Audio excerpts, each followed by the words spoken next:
बच्चों के साथ में बहुत अच्छा लगा।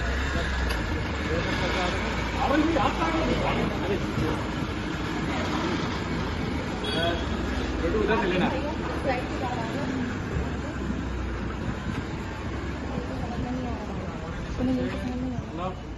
मतलब जिंदगी भर हम ऐसे चाह रहे थे कि ऐसा ही मुस्कुराती हुआ है, मुस्कुरान ऐसा ही है जैसे। ठीक है भैया, अब आ जाओ, मुझे बहुत थके हैं। भैया इनका बिल्कुल थोड़ा सा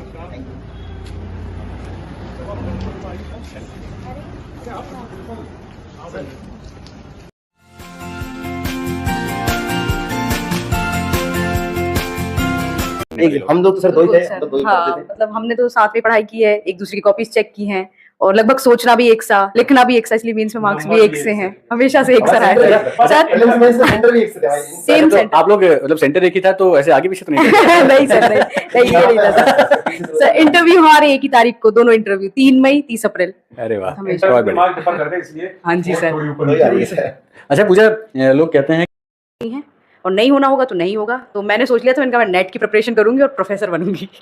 अगर इसमें नहीं होता है तो। लेकिन जो आपने दिए पूरी शिद्दत वो तो से, जी सर, ये जी जरूर मेंशन हाँ जी सर, बिल्कुल। बिल्कुल। लोग इसको ऐसे लेंगे कि हाँ एक बेपरवाही के साथ नहीं नहीं सर, नहीं जो जैसे दिया वो बहुत ज्यादा। हाँ जी सर, प्रॉपर तैयारी के साथ। जैसे 20 का इसने बताया कि हमने दे दिया पेपर, 21 में हमारा ये था कि प्रॉपर शॉर्ट नोट्स बनाए हमने, प्रॉपर आंसर राइटिंग की, खुद से की, किसी कोचिंग में जाके नहीं की। लेकिन जैसे कि बहुत अच्छा आलोचक है, बहुत ही अच्छा आंसर जब मैं लिखूं, हाँ जी सर।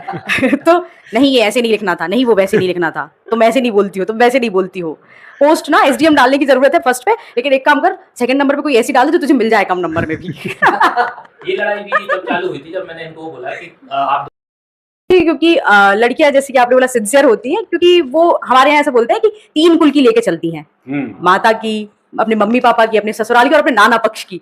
तो मेरा ये मानना है कि बच्चियां होती हैं और बहुत काबिल होती हैं, तो उन्हें मौका मिलना चाहिए। क्यों पीछे रहें वो, क्यों मौका ना मिले, बराबरी का मौका मिले। लड़कियां कॉम्पीट करती हैं और रिजल्ट आपके सामने, आपकी टॉपर जो है वो भी एक लड़की है। बिल्कुल बिल्कुल। इस बार का रिजल्ट महिला सशक्तिकरण के लिए, हमारी बच्चियों के लिए, गर्ल्स के लिए बहुत बहुत इनकरेज करने वाला है। और आप सभी को मेरी तरफ से धन्यवाद। मैं इस सेशन को हैंड ओवर करूंगा विक्रम सर को। और मुझे निदा फाजली साहब का एक शेर याद आता है। एक शेर है उनका कि सफ़र में धूप तो होगी, जो चल सको तो चलो, सभी भीड़ में है शामिल, यहाँ से निकल सको तो चलो, किसी के वास्ते राहें कहाँ बदलती हैं, किसी के वास्ते राहें कहाँ बदलती हैं, तुम अपने आप को खुद ही बदल सको तो चलो। तो ये जो दोनों टॉपर हैं हमारे साथ में जो हैं, उन्होंने अपनी लाइफ को किस तरीके से चेंज किया है, रूल्स कैसे बनाए, नए तरीके के जो प्रतिमान स्थापित किए, उनसे उनको एक सफलता हासिल हुई है। और जो लोग हमें देख रहे हैं, जो बच्चे इसकी प्रिपरेशन के फील्ड में आना चाहते हैं, वो इनसे जुड़ें, इनकी कहानी से प्रेरणा लें। और 4-5 साल पहले तो इस पद के लिए, इस तैयारी के लिए आप देखो बड़े बड़े प्लेटफॉर्म, बड़े बड़े एटेक कंपनियां उसमें मतलब फिल्मों जैसा माहौल बना देते थे कि मतलब बिल्कुल आपको ऐसा लगेगा कि ये पोस्ट जो मिली है ना, ये मतलब मतलब जैसे चुनाव नहीं होते उसमें जब होता माला फूल से मतलब आपके हजारों लोग बिल्कुल ताली बजा रहे, जबकि ये पब्लिक सर्विस है, ये मान के चलो ये आम जनता से जुड़ने का बड़ा सामान्य टाइप की प्रक्रिया, जो जॉब में जो जानते सर बहुत अच्छे से जानते इस चीज को। लेकिन बीच में इतना महिमा मंडित कर दिया जाता था क्योंकि उसके थ्रू फिर लाखों की फीस वसूली जाती थी। भाई क्या है, उस सीधी सी बात है, मार्केट क्या कहता है कि अगर एक पोस्ट को इतना महिमा मंडित कर दो कि जो हर आदमी का ड्रीम बन जाए, बिल्कुल आपको हजारों लोग सलामी दे रहे हो, मतलब आपको लगेगा यार मैं तो इस पोस्ट पे आ गया हूँ कि मैं क्या मतलब मिलेनियस हो चुका हूँ इस पोस्ट पे आके। दोनों की राय इसलिए मैटर करती है क्योंकि यार आप लोग सेकंड और थर्ड मैन से टॉपर हो, समझना आप बहुत बड़ी चीज। और आपकी राय उन हजारों लाखों बच्चों के लिए है जो बेचारे इसी भ्रम में अपने महीनों स्वास्थ्य खराब कर लेते हैं, अपना पूरा मतलब दिनचर्या खराब कर लेते हैं, पैसा नहीं है वो उधार लेके वहां डले हैं महीनों से। तो आप दोनों से मैं अलग अलग इस पर राय लेना चाहता हूँ। क्वेश्चन सिंपल सा है कि मेंस आंसर राइटिंग का ऐसा जो व्यापारवाद या बाजारवाद खड़ा किया गया, क्या वो इतना ज्यादा मतलब जरूरी है कि उसके लिए आप सब कुछ अपना छोड़ दो जिंदगी में? पूजा आप इसमें जवाब दीजिए। जी सर, मैं बताना चाहूँगा ये मोक्ष देने वाला शहर जैसा कंसेप्ट जनरेट हुआ है, तो आप लोग क्या मानते हैं कि आत्मा को शुद्ध वही करेगा कि आप लोगों ने तो कहीं और से कर लिया? नहीं सर, ये इसके लिए तो कबीरदास जी ने कहा है, मन चंगा तो कटक में गंगा, कटौती में गंगा। तो ये तो कहने की बात है। मेरे हिसाब से जहां आप कंफर्ट कर पा रहे हैं, जहां आप अपनी क्षमताओं को बेहतर तरीके से मतलब प्रदर्शित कर पा रहे हैं, तो वो बेटर है। जैसे आप लोगों ने कैसे की तैयारी? सर हमारे साथ ऐसा था, हम लोग भोपाल में ही हैं, तो शुरू से रहे भी हैं। भोपाल हमारा दूसरा घर है एक तरीके से गांव के अलावा, क्योंकि गांव से 90 किलोमीटर की दूरी पे है, तो यहाँ भी घर रहते हैं। उनके अंदर एक भ्रांति, एक भ्रम, एक मिथक बना हुआ है शहर को लेकर के, कि सिलेक्शन तो किसी एक पर्टिकुलर शहर से होगा।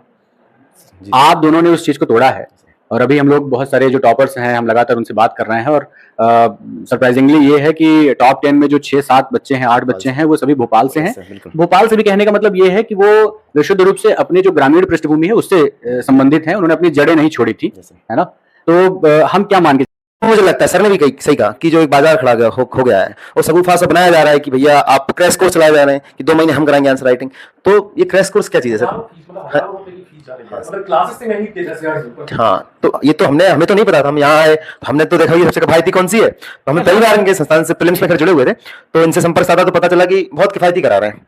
तो हम सर से जुड़े और हमने पूरी हमारी जर्नी यहीं से शुरू की है। तो फिर हमने लेकिन अदर मार्केट में जब देखा तो 10,000 रुपए 15,000 रुपए तक का वो है, लेकिन सालाना पैकेज बिल्कुल। और एक जबरन का हुआ बनाया गया है कि आप पहले दिन से आंसर राइटिंग करें। सर मेरा मानना ये है कि आंसर राइटिंग इतनी बड़ी चीज भी नहीं है जितना बनाया गया है कि आप पहले दिन से पढ़ें। अब जब तक पढ़ेंगे नहीं तो लिखेंगे क्या सर? क्या लिखेंगे? तो आपको पढ़ना भी तो पड़ेगा ना। और बच्चे क्या कर रहे हैं, सुबह शाम एक कोचिंग में गए, 4 2 में गए, 3 में गए, लिख रहे हैं। अब लिख क्या रहे हैं, वही मालवा का पठार यहाँ लिख रहे हैं, वही यहाँ लिख रहे हैं, वही यहाँ लिख रहे हैं। ना वैरायटी है ना आपके उसमें चेंज है आंसर में। तो उससे मतलब क्या है? उससे मतलब भी कुछ नहीं है। तो ये तो गलत बात है। मतलब मेंस का ऐसे तो ठीक बात नहीं है। क्रैश मतलब ये क्रैश कोर्स टाइप की चीजें या दिन भर लिख रहे हैं या एक ही जगह से लिखना पड़ेगा। आप देख लीजिएगा किसी भी कोचिंग से कोई भी क्वेश्चन फंसने की दावेदारी नहीं कर सकता है कि हमारे यहाँ से फंसेगा। और जिनके यहाँ से फंसता है वो हर जगह से फंसता है। मालवा का पठार वो हर जगह से फंसेगा और वो तो प्रोटोकॉल वाला बता देगा कि भैया ये क्वेश्चन ये आने वाला है। तो आप उनसे भ्रमित तो ना हुए। बाकी तो फंसा के बता रहा है तो एंट्रोपी फंसा के बताना है। जैसे मेंस में आया एंट्रोपी के बारे में लिखिए तो वो तो कोई नहीं फंसा पाएगा। तो अपनी बुद्धि है। मेंस का इतना ही योगदान है कि अच्छा सा मेंटर मिल जाए, कुछ गलतियां आप सुधार लें। और मैं तो कहूँगा सेल्फ असेसमेंट है वो भी बड़ी चीज है। सबसे बड़ा कारण मुझे यही लगता है, जैसे कि नोट्स का जो धंधा है या व्यापार है बहुत ज्यादा, मतलब पर्टिकुलर कोचिंग के नोट्स हो गए तो उन्हीं को पढ़ के आप टॉपर बनेंगे या उन्हीं को पढ़कर आप पास कर पाएंगे पेपर। तो मेरा ये मानना है कि जैसा इसने बताया, पहले सोच क्लियर होनी चाहिए, क्वेश्चन क्या पूछ रहा है, उसके लिए जरूरी है कि आप स्टैंडर्ड बुक्स पढ़ें। हाँ सर, क्वेश्चन पेपर देखिए, किताबें पढ़िए, सबसे अच्छी बात। मैंने देखा, मतलब मैं हॉस्टल में रही हूँ, मैंने देखा लोग किताबें पढ़ते ही नहीं है, किताबें नहीं पढ़ रहे हैं, लोग नोट्स रट रहे हैं। कौन से नोट्स रेफर करने चाहिए, मतलब कौन सी किताबें, और कौन से नोट्स रेफर नहीं करने चाहिए जो मार्केट में है? जो लोग हमें सुन रहे हैं उनको बताइए। डर रहा है ना, उसमें हम बिल्कुल फिट नहीं बैठते। हमारे 70-75 से कभी ज्यादा नंबर नहीं आया टेस्ट सीरीज में जो कोचिंग। हाँ, क्योंकि उनका ये कहना है कि 3 पॉइंट लिखो, 3 नहीं हो रहे तो 3 नंबर तो मिलेंगे ही नहीं, 1 नंबर से ऊपर नहीं मिलेगा। मैं पूछ रही हूँ, जब वर्ष पूछा है तो सिर्फ 1976 लिख के आगे बढ़ो ना, टाइम बचाओ, 5 मार्कर लिखो जो छूट रहा है वो। इसीलिए सर हमारे पेपर कभी नहीं छूटे। हमारे पेपर हमेशा 7 से 8 या 10 मिनट पहले हो जाते थे, हर एक पेपर। कोई कहता है ऐसे नहीं लिखा है पूरे, कैसे नहीं लिखा है ऐसे पूरे? 2 घंटे का टाइम बहुत होता है सर ऐसे लिखने को। आप लिखिए, हमने तो कभी सर ऐसी की प्रैक्टिस भी नहीं की, हमने कोचिंग में भी कभी नहीं लिखा है ऐसे। आप लोग का मतलब डेमो और फाइनल दोनों एक साथ ही था? सब एक साथ था सर, मेंस की परीक्षा में। मतलब मेरा तो यही मानना है कि अगर आप सही दिशा में जा रहे हैं तो फिर किसी की सुनने की जरूरत नहीं है, क्योंकि आपको अपनी नीड्स पता है, आपको अपना एम पता है। अच्छे लोगों के बीच में रहिए, अच्छे लोगों से बातें कीजिए, अच्छी क्वालिटी वाली पढ़ाई कीजिए, किसी से नेगेटिव कंपटीशन मत कीजिए, क्योंकि आजकल ये बहुत है सर, बहुत ज्यादा है। हाँ सर, मतलब सबसे बड़ा कारण रहा हमारी दोस्ती का यही कि मतलब ऐसी एक भी चीज नहीं है, एक भी पॉइंट नहीं है जो हमारे बीच में डिफर किया हो। बड़ी बात है। बिल्कुल कभी नहीं रहा है। बड़ा इसको फोन लगा तुरंत बताया भाई ये नई चीज आई है, इसको थोड़ा देख लेना तुम्हें। अच्छा, तो वो एक मतलब सिर्फ बताने का फायदा पड़ता ही है, छुपाने से तो नुकसान होता है। आपको रिवाइज हो जाता है। हाँ, बताने से तो बढ़ता है, रिवाइज होता है। तो हम लोग एक साथ एक चीज थी, लेकिन इंदौर में चल रहा है और कहीं भी चल रहा है, जो ग्रुप के नाम पे और दोस्ती के नाम पे, और एक दूसरे से छिपा के पढ़ रहे हैं और वो आ भी नहीं रहा है। कहने के लिए दोस्त हैं और बस नोट्स वाले के लिए नोट्स। इसमें एक पॉइंट बताना चाहूंगा कि जो भुवनेश और पूजा ने बताया कि जो सब छुपा के केवल व्यक्तिगत रहते हैं ना, उनके साथ प्रॉब्लम क्या होती है, अपनी गलती ही पता नहीं चल पाती। सही बात। यहाँ क्या है, जैसे उन्होंने आपस में बात की यार कि यार मैं ये पढ़ रहा हूँ, उसने बताया मैं पढ़ रहा, तो कम से कम एक दूसरे के बताओ यार तू गलत पढ़ रहा है यार, ये ऐसा थोड़ी होता है, इसमें ऐसा होता है। तो एटलीस्ट जो भुवनेश ने बोला कि ग्रुप बहुत बड़ा ना हो, मतलब इतना हो, एक आध अब बात चलेंगे जहाँ बहुत बड़े बड़े लोग ग्रुप स्टडी कर जाती है, क्योंकि इतना फिर उनका लेवल माइंड इतना सेट है, उनका डिस्टर्ब नहीं होता। मतलब ये मेनली डिस्टर्बेंस से जोड़ा गया है पूरे सिनेरियो को। तो आप ये समझिए कि अगर आपस में आप डिस्कस करते हैं तो कई बार आपकी गलतियां आप एक दूसरी खुद ही सुधार लेते हो। आपको देखिए, यही काम जो लाखों की फीस ले रहे हैं या बड़े संस्थान, वो भी यही कर रहे हैं, गलतियां सुधारने का काम कर रहे हैं। तो कई बार वो आप आपस में ही गलतियां सुधार सकते हैं। आप लोग कैसे करते हैं? क्योंकि स्ट्रेस एक बहुत आम समस्या है, मतलब समस्या ही बोलूंगा, क्योंकि वो आपकी पढ़ाई बिगाड़ दी थी, इसलिए मैं उसको समस्या शब्द बोल रहा हूं। बिल्कुल सर सही कह रहे हैं आप। जैसे कि लोग बोलते हैं 10 से 12 घंटे पढ़ो, 16 घंटे पढ़ो। सर 16 घंटे पढ़ के कोई कैसे मतलब एक स्वस्थ नींद ले सकता है? कैसे? हाँ, जब पेपर आंसर लिख रहे हैं मेंस में 16 पढ़ के जाओ, हाँ बड़ी हंसो, खाली छोड़ के आओ। हाँ, होता है ऐसा, होता है सर। थॉट्स और दिमाग को सर रेस्ट देना बहुत जरूरी है, क्योंकि उसी के बाद जो आपने पढ़ा वो प्रोसेस होगा। अगर आप 5 घंटे पढ़ के, मेरा मानना है कि 8 से 9 घंटे सो रहे हैं, मतलब मैं तो इतना ही सोई हूँ और ये भी इतना ही सोया है, मुझे पता है। तो इतना सो रहे हैं आप, तो आप जरूरी है सर। और इसमें देखो अपवाद होते हैं, मैं बार-बार बोल रहा हूँ। हाँ, सर। कुछ अपवादों को अपन को फॉलो नहीं करना नहीं चाहिए। करना बिल्कुल इंसान है। बिल्कुल इंटरव्यू केवल आपके डिलीवरी की तैयारी है। क्वेश्चन है जो हर जगह बताते अब हैं, वो तो अपने बारे में बताइए। हाँ और भी वो तो टाइप आप कर भी सकते हैं। बात है कि आप सोचें कि वो क्वेश्चन प्रिडिक्ट करा दे सामने वाले कि ये पूछेंगे आपके सब्जेक्ट से, तो वो संभव नहीं है। और उनके आंसर भी हो सकता है वो करा भी दें, वो भी गलत हो सकते हैं वहाँ पे, क्योंकि कुछ बहुत विद्वान लोग बैठते हैं वहाँ पे। हाँ, बोर्ड को आप बेवकूफ नहीं बना सकते मेरे हिसाब से। तो ये तो सबसे बड़ा मिथक है कि विशेष पैनल से करना, ये तो गलत बात है। आपको तैयारी किसकी करनी है कि आपके पास जो ज्ञान है आप उसको डिलीवर कर पा रहे हैं, आप सहज हैं कि संवाद में, आपके संवाद में सरसता है कि नहीं है, तो उसकी तैयारी है साक्षात्कार। और आप साक्षात्कार के लिए खुद को मोल्ड भी नहीं कर सकते एंड टाइम पे, अभिनय अलग झलकता है सर। तो जेन्युइन रहेंगे, उसी को निखार के लाना मॉक इंटरव्यू कि जिंदगी क्या है किताबों को हटा के देखो, घटा में नहा के देखो, ऐसा है सर, धूप में नहाओ घटाओं में नहा के देखो, जिंदगी क्या है किताबों को हटा के देखो। तो एक लाइन वो भी है सर, किताबों से बाहर भी चीज है, किताब में सारी चीजें नहीं आ सकती है, तो किताब से बाहर जीवन आया उसके बाद किताब है सर। हाँ सर, एक ये है स्ट्रेस मैनेजमेंट का, स्ट्रेस मैनेजमेंट करना है जो हमारी रणनीति थी। हम परम लक्ष्य नहीं माना है सर इसको, इससे मोक्ष नहीं होने वाला है। हम देख रहे हैं देश दुनिया में रोज देख रहे हैं क्या हो रहा है, लाखों लोग मर रहे हैं, असमय मर रहे हैं, नई अवस्था में मर रहे सही बात हैं, है। और मृत्यु तो अंत में है, उसके बीच में कहाँ ठहरती है पीएससी, सही बात। कहाँ ठहरती है आपकी एसडीएम की पोस्ट, कहीं नहीं ठहरती है।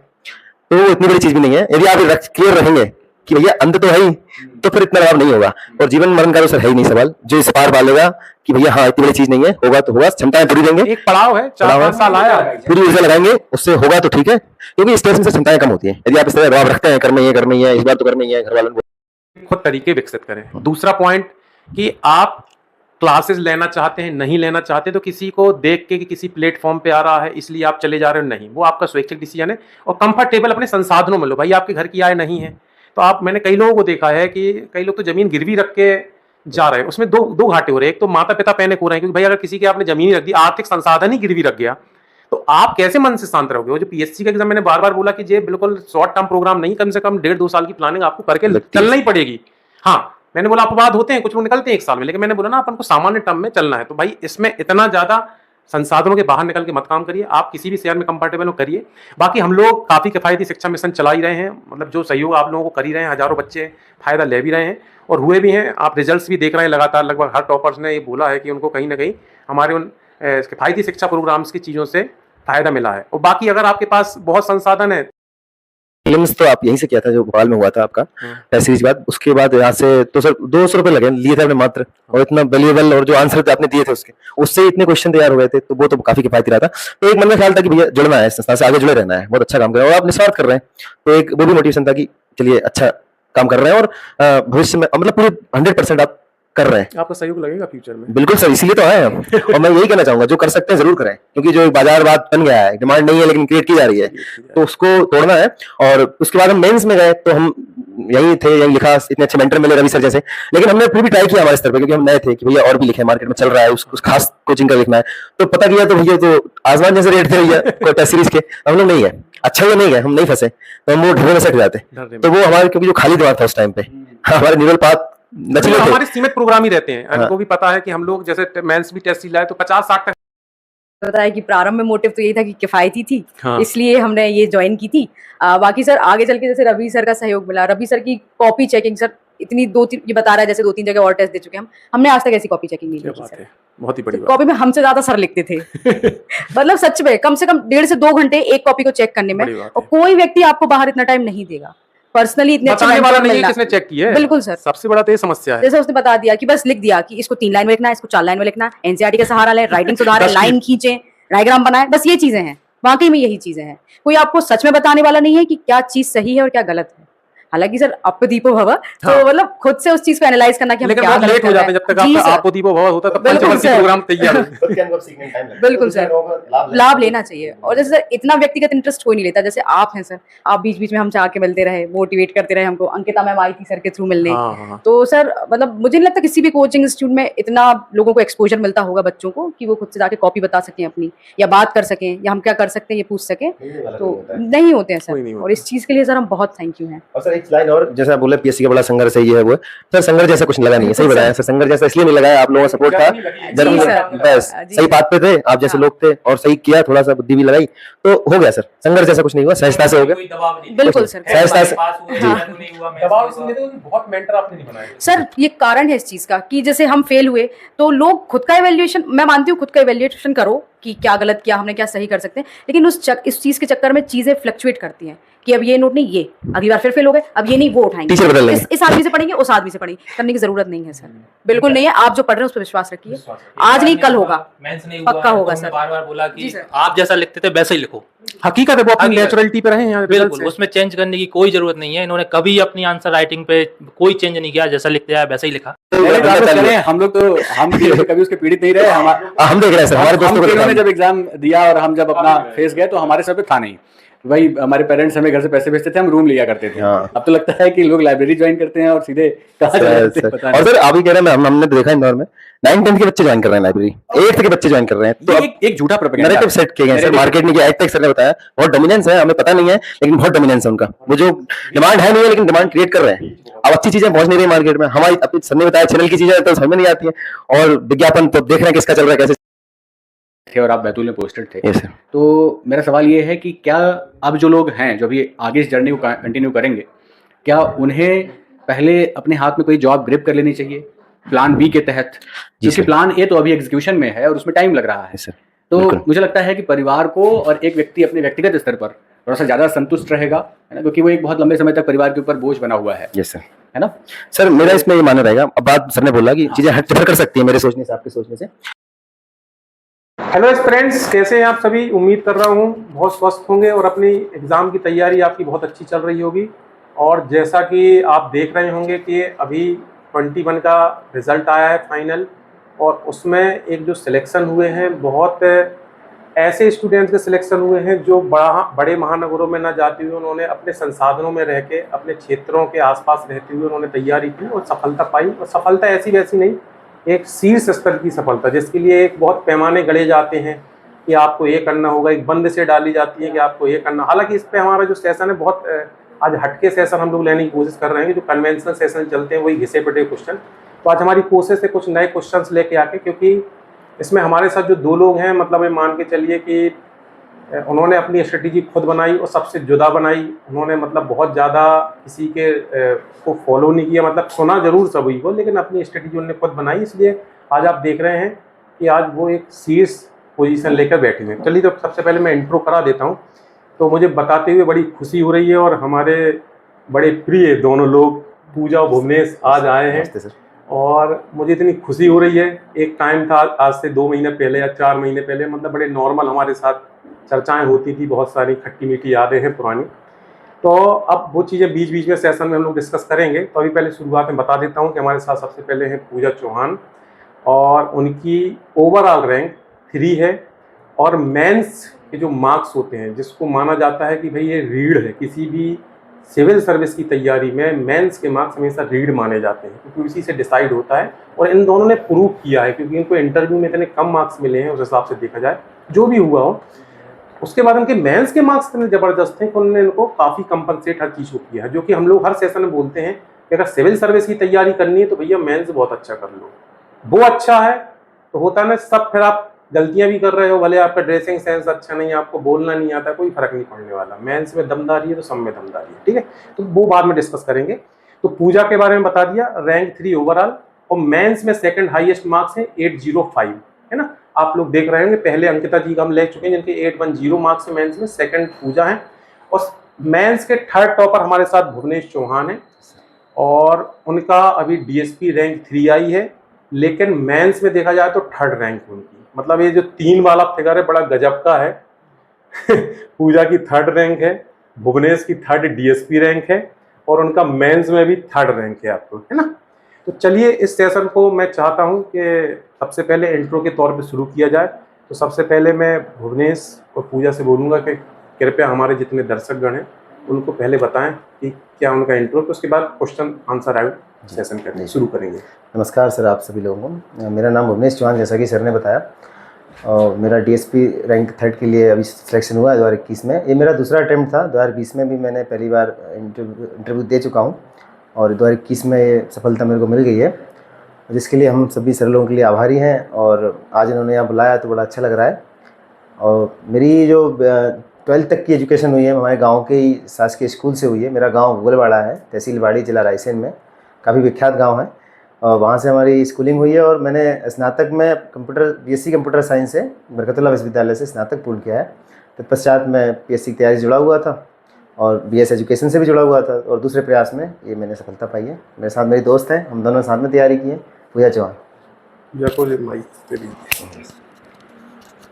नमस्ते सर, मेरा नाम पूजा चौहान है। मैंने MPPSC 2021 में तीसरी रैंक हासिल की है और मेरा चयन जो है वो SDM के पद पे हुआ है।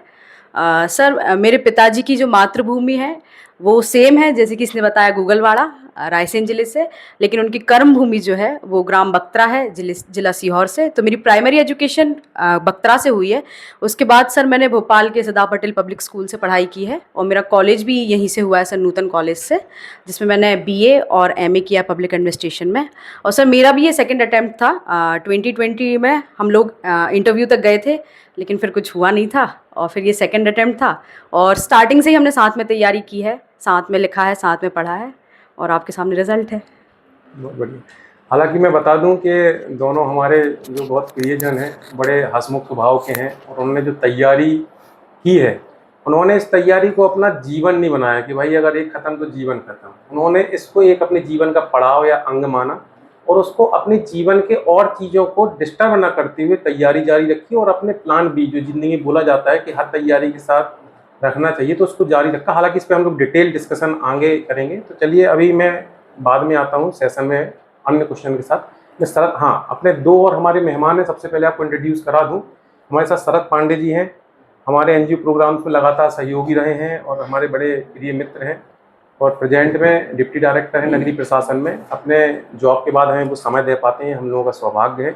और हमारे दूसरे बहुत करीबी और हमारे NGO के मेंबर रवि तिवारी जी हैं। और आपको बताती हुई बड़ी खुशी हो रही है कि पूजा और जो भुवनेश हैं, जब इन्होंने सिलेबस तो पढ़ा था लेकिन आंसर राइटिंग की जब शुरुआत हो रही थी 2000 मतलब मुझे याद आ रहा है 2020 में, हम लोगों ने उस टाइम पे एक बड़ी किफ़ायती टेस्ट सीरीज लॉन्च की थी चारों महानगर में। तो जो बेसिक जो शुरुआत हुई, तो रवि जो देखा जाए तो उनके वो बेसिक वो शुरुआती गुरु हैं जिन्होंने उनको आंसर राइटिंग की एक परिपाटी बताई कि हमें क्या करना चाहिए क्या नहीं करना चाहिए। रवि भी बहुत टाइम से UPSC MPPSC के स्टूडेंट्स को पढ़ाते रहे हैं और हमारे NGO प्रोग्राम में जो वो अपना समय उनका बचता है उसमें वो सहयोग दे पाते हैं। तो आज उनको भी हमने साथ में बुलाया क्योंकि भुवनेश, पूजा और हम लोग चारों लोग देखा जाए तो बहुत शुरू से, शरद सर का तो खैर ऐसा है कि हम 17-18 से लगातार काम कर रहे हैं, लेकिन विशेषकर जो पूजा और उन पे एक जो होता है ना कि मेंस की एक जो रीढ़ मानी जाती है आंसर राइटिंग की, उसमें कहीं ना कहीं रविकांत जी का एक विशेष योगदान रहा है शुरुआत से। और बाकी चलिए आगे हम लोग और डिस्कशन पॉइंट में करेंगे। चलिए शरद सर को मैं माइक देता हूँ। शरद सर, सेशन को आप गति प्रदान करें। Thank you sir. सभी अभ्यर्थियों को नमस्कार। सभी दर्शक जो हमें सुन पा रहे हैं उनकी तरफ से मैं एक बार फिर से पूजा जी को और भुवनेश जी को एक बार फिर से कॉन्ग्रेचुलेशन कहता हूं, उनके उज्जवल भविष्य की कामना कि वो जिस तरीके से अभी तक अपनी तैयारी बेहतरीन तरीके से करते रहे वैसे ही प्रशासनिक जीवन में भी सफल रहें और सबसे बड़ी जो चुनौतियों वाली बात है तो उसको भी वो लोग इसी तरीके से हंसते हुए लगभग दूर करें। इस सेशन की शुरुआत करने से पहले जो PSC के या सिविल सर्विसेज के फील्ड में बहुत सारी जो चीज़ें चल रही हैं उनको लेकर के हम क्यूरिकुलम की बात हम लोग बहुत पहले भी कर चुके हैं। आप लोगों ने हमारे पुराने जो इंटरव्यूज़ हैं जो हमने टॉपर्स के साथ किए हैं उसमें आपने देखा है। आज हम चाह रहे हैं कि सेशन को कुछ ऐसा रखा जाए जिसमें हम पूजा और भुवनेश के जीवन के उन पहलुओं को रखें जो थोड़ा सा दूसरे विद्यार्थियों या अभ्यर्थियों के जीवन से अलग है। जैसे ये दोनों अभी हमारे साथ में थे, लगभग 1-1.5 घंटे से हम लोग साथ में थे। हमें बातचीत के ड्यूरेशन में बिल्कुल वैसा नहीं लगा कि ये बहुत दबाव में आकर के तैयारी करने वाले लोग, है ना। अनुशासित होना और सिंसियर होना एक अलग मुद्दा होता है, लेकिन कुछ ऐसे अभ्यर्थी जिन्होंने PSC की परीक्षा को अपने ऊपर सिर पर एकदम दबाव मान लिया है, जीवन की जो दूसरी इच्छाएं और आकांक्षाएं वो लगभग समाप्त होती हुई दिखाई देने लगती हैं कि कहीं और जा नहीं सकते, घूम नहीं सकते, फिल्म नहीं देख सकते, है ना, पानी पूरी नहीं खा सकते। तो ऐसी बहुत सारी जो चीज़ें हैं। तो मैं पूजा से पूछूंगा पहले कि इस फील्ड में टेंशन लेना कितना ज़रूरी है। सबसे पहले तो सर मेरा तो मानना है बिल्कुल भी ज़रूरी नहीं है। अच्छा, मतलब ये है कि आप अपनी पढ़ाई के साथ जिन चीज़ों से आपको खुशी मिलती है वो करते रहना चाहिए। जैसे सर आपने पानी पूरी का बोला, तो मैं बताना चाहूँगी कि मेरे चाचा मेरे अकाउंट में हर महीने पैसे डालते थे और ये बोल के पैसे डालते थे कि जाके फुल्की खाया ना ठेले पे क्योंकि तेरा फुल्की के बिना किसी चीज़ में मन नहीं लगता है। तो मतलब पढ़ाई ज़रूरी है सर, लेकिन उस चीज़ को जैसा आपने कहा कि अपने दिमाग पे बोझ बना लेना, कमरे से बाहर ना निकलना, लोगों से ना मिलना, जबकि उनके साथ मिलकर आपको अच्छा लगता है। जैसे मैं अपने परिवार के साथ रहती हूँ तो मुझे अपनी बहनों के साथ रहना, इसके साथ रहना बहुत अच्छा लगता है। तो मैंने हमेशा उस चीज़ के लिए टाइम निकाला है, और पढ़ाई के साथ-साथ अगर आप ये चीज़ करते हैं तो मुझे लगता है कि ये चीज़ आपको फ्री करती हैं। क्योंकि अच्छा, लोगों की उम्मीदें आपसे बहुत ज़्यादा होती हैं, परिवार ने, और जिस दिन एक बच्चा तैयारी के लिए उतरता है वो अकेले नहीं उतरता, जी सर। उसका पूरा परिवार, पूरे रिश्तेदार, है ना, जी सर। और वो सब लोग, है ना, एक तरीके से वैश्विक घोषणा होती है कि ये बच्चा जो है पीएससी की तैयारी के लिए, सिविल सर्विसेज की तैयारी के लिए उतर रहा है, और प्रत्यक्ष अप्रत्यक्ष तौर पे बहुत सारे लोग, जी सर। परिवार के लोग और बहुत सारे लोग जो हैं, लोग आपसे रेगुलर इंटरवल पर 6 महीने बाद, साल भर बाद कि क्या हुआ, कुछ हुआ कि नहीं हुआ, कहाँ तक पहुंचे, प्रीलिम्स निकला, मेंस निकला कि नहीं निकला, उनकी उम्मीदों का जो बोझ है उसको हम कैसे कॉप अप करें? आप कैसे उसको हैंडल करती थी? आप लोग के ऊपर कैसे दबाव हुआ करता था? लोग सर, पूछते तो रहे होंगे। सर पूछते थे, जैसे कि 20 का पहला अटेम्प्ट था, हम्म। तो तब तक तो किसी ने कुछ नहीं पूछा। हम्म। उसके बाद जब 20 में इंटरव्यू में नहीं हुआ, तो हम्म। उसके बाद लोगों को, हालांकि ये दूसरा ही था, लेकिन लोगों को ऐसा लगता है कि पता नहीं कब से पढ़ रही है, हाँ। पता नहीं कितने अटेम्प्ट दे चुकी है। मैं तो हमेशा से सर स्ट्रेट फॉरवर्ड हूँ। मैंने कहा सर दूसरा ही अटेम्प्ट है, जब रिजल्ट आएगा तब आपको पता चल जाएगा। जी सर। जी सर, मेरा मानना है किसी के भी दबाव में आने की ज़रूरत नहीं है। हाँ, अपने माँ बाप, उनकी जो उम्मीदें होती हैं वो सही उम्मीदें होती हैं, तो उन पे खरा उतरना है हमें, ना कि अगल बगल वालों की। अच्छा, लड़कियों पे दबाव इस मामले में बहुत ज्यादा होता है, और उनसे हम एक विशेष तरीके के अनुशासन की उम्मीद करते हैं कि वो हर चीज को लेकर के बहुत व्यवस्थित रहें और इस तरीके की, बट आपके साथ शायद ये नियम लागू नहीं हो पाया। नहीं सर। तो आपने उसको कैसे फॉलो किया, और इसका हालांकि ये सही शब्द नहीं होगा, लेकिन आपने अगर इसका उल्लंघन किया तो कैसे किया? सर उल्लंघन तो नहीं किया, जैसे मैंने आपसे कहा कि मतलब मैं अपनी बात रख देती हूँ जहाँ भी मुझे रखना हो। स्पष्टवादी हाँ, जैसे हमारे स्पष्टवादी। समाज में लड़कों से दोस्ती, लड़कों के साथ घूमना, ये सब, लेकिन मैंने अपने परिवार में पहले ही बोल दिया था कि ये मेरा बेस्ट फ्रेंड है, और है तो है। और दूसरी चीज, ये अच्छा, शादी वादी का कोई हेडेक नहीं था घर में। अच्छा। घर वाले बहुत सपोर्टिव है सर, पढ़ाई को लेके। हाँ बनाया जाता है कि हाँ। लड़कियों पे एक खास पर प्रेशर रहता है, मतलब एक टैग लाइन चलती है कि अगर सिलेक्शन नहीं होगा तो लड़की की शादी कर दी जाएगी, वो लड़के की नहीं होती शादी। ऐसा मतलब अपने समाज में जो सर ट्रेंड वो चलता है, मेरे साथ ऐसा था कि मेरे पापा का कहना था जब तक सिलेक्शन नहीं होगा तब तक कोई शादी नहीं होगी। मतलब आपके यहाँ ट्रेंड थोड़ा अलग हाँ, टाइप का था। ये बिल्कुल अच्छी अलग चीज से। है, मतलब जी माता सर। पिता का एक मैं बताना चाहूंगा, ये बहुत अच्छा सपोर्ट रहता है। नहीं तो जनरली हम लोग देखते हैं कि जो अपन छोटे गांव क्षेत्र से आते हैं, वहाँ जनरली लड़कियों पे, इवन मेरे परिवार में भी जो तैयारी कर रही हैं गर्ल्स, उन पे यही रहता है कि तुम्हें 3 साल का टाइम दे रहे, नहीं होगा तो तुम्हारी शादी कर देंगे भाई। मतलब ये मैंने तो बहुत कॉमन सी लाइन सुनी हर जगह। तो भुवनेश, जी सर, मुझे लगता है पारिवारिक दबाव तो रहता ही है सर, ये तो हाँ। कहने की बात है। और क्योंकि हम लोगों के साथ इसलिए नहीं था कि हमारा परिवार भी सपोर्टिव था, और हमें ज़्यादा समय नहीं हुआ था करते हुए, हमारा दूसरे अटेम्प्ट था, तो हमने वो फील नहीं किया। हो सकता है कि हम 4-5 बार दे लेते तो शायद परिवार के लोग भी कहने लगते इस तरह की बात है, लेकिन शुरू में तो काफ़ी सपोर्ट था। दूसरा सर, एक कारण ये भी मुझे लगता है आजकल के जो बच्चे करते हैं, मतलब उद्घोषणा ज़्यादा कर देते हैं। उद्घोषणा ज्यादा। हाँ, कि तो हम तो ये करेंगे। अब प्रीलिम्स निकला, आपने फेसबुक पे स्टेटस लगा दिए, हम तो प्रीलिम्स में रैंक लगाए, और टेस्ट में सर रैंक आती है तो लोग बच्चे डालते हैं, घर वाले डालते हैं, तो वो सर एक तरीके से ये इनडायरेक्टली बच्चों को कहीं ना कहीं प्रेशराइज कर देता है। जैसे बच्चे खुद भी जो है ये अति आत्मविश्वास जो ये है खराब चीज है वो सर, उनको डुबाता इससे, है। आप ये क्योंकि कहना आप चाहते हैं। अपेक्षाओं पे जब खरे नहीं उतरते हैं तो फिर आप पे सेल्फ डाउट भी होता है, और आप टेंशन भी लेते हैं। जैसे मेरे साथ सर था, अलग था इससे सिचुएशन थोड़ी। मेरे साथ ये था कि मेरे पिताजी को, मेरे माताजी को पता नहीं है मैं क्या कर रहा हूँ। ये नहीं पता था कि मैं अभी प्रीलिम्स दिया है, कौन सा रिजल्ट आया, उन्होंने कभी पूछा भी नहीं दिया, और कभी पूछा भी तो बता दिया अच्छा नहीं गया भाई, ऐसे ही गया है, मतलब सच बता दिया, ऐसा गया ठीक ठाक नहीं गया। अब इससे ये कि कभी नेगेटिव आया तो भी कोई दिक्कत ही नहीं है, पहले ही बताया था, और पॉजिटिव आया तो खुशी है। अब ये नहीं किया कि पापा जी बहुत अच्छा गया है, इस बार तो निकल ही जाएगा, तो वो सिचुएशन नहीं थी। तो मैंने ये भी हर, जैसे आजकल बच्चे करते हैं सर, क्या करते हैं मैंने देखा है, मेरे कुछ दोस्त थे प्रीलिम्स का टेस्ट भी दे के आ रहे हैं, तो घर जाके पूरी बात, हर एक चीज डेट टू डेट। अब उनसे क्या होता है, उन लोगों को इतनी समझ नहीं रहती है जनरली, यदि आपके माँ बाप पढ़े लिखे नहीं है उस स्तर पे, तो पीएससी की उतनी गणित उनको समझ नहीं आता, समझ उनकी उतनी नहीं सामान रहता है।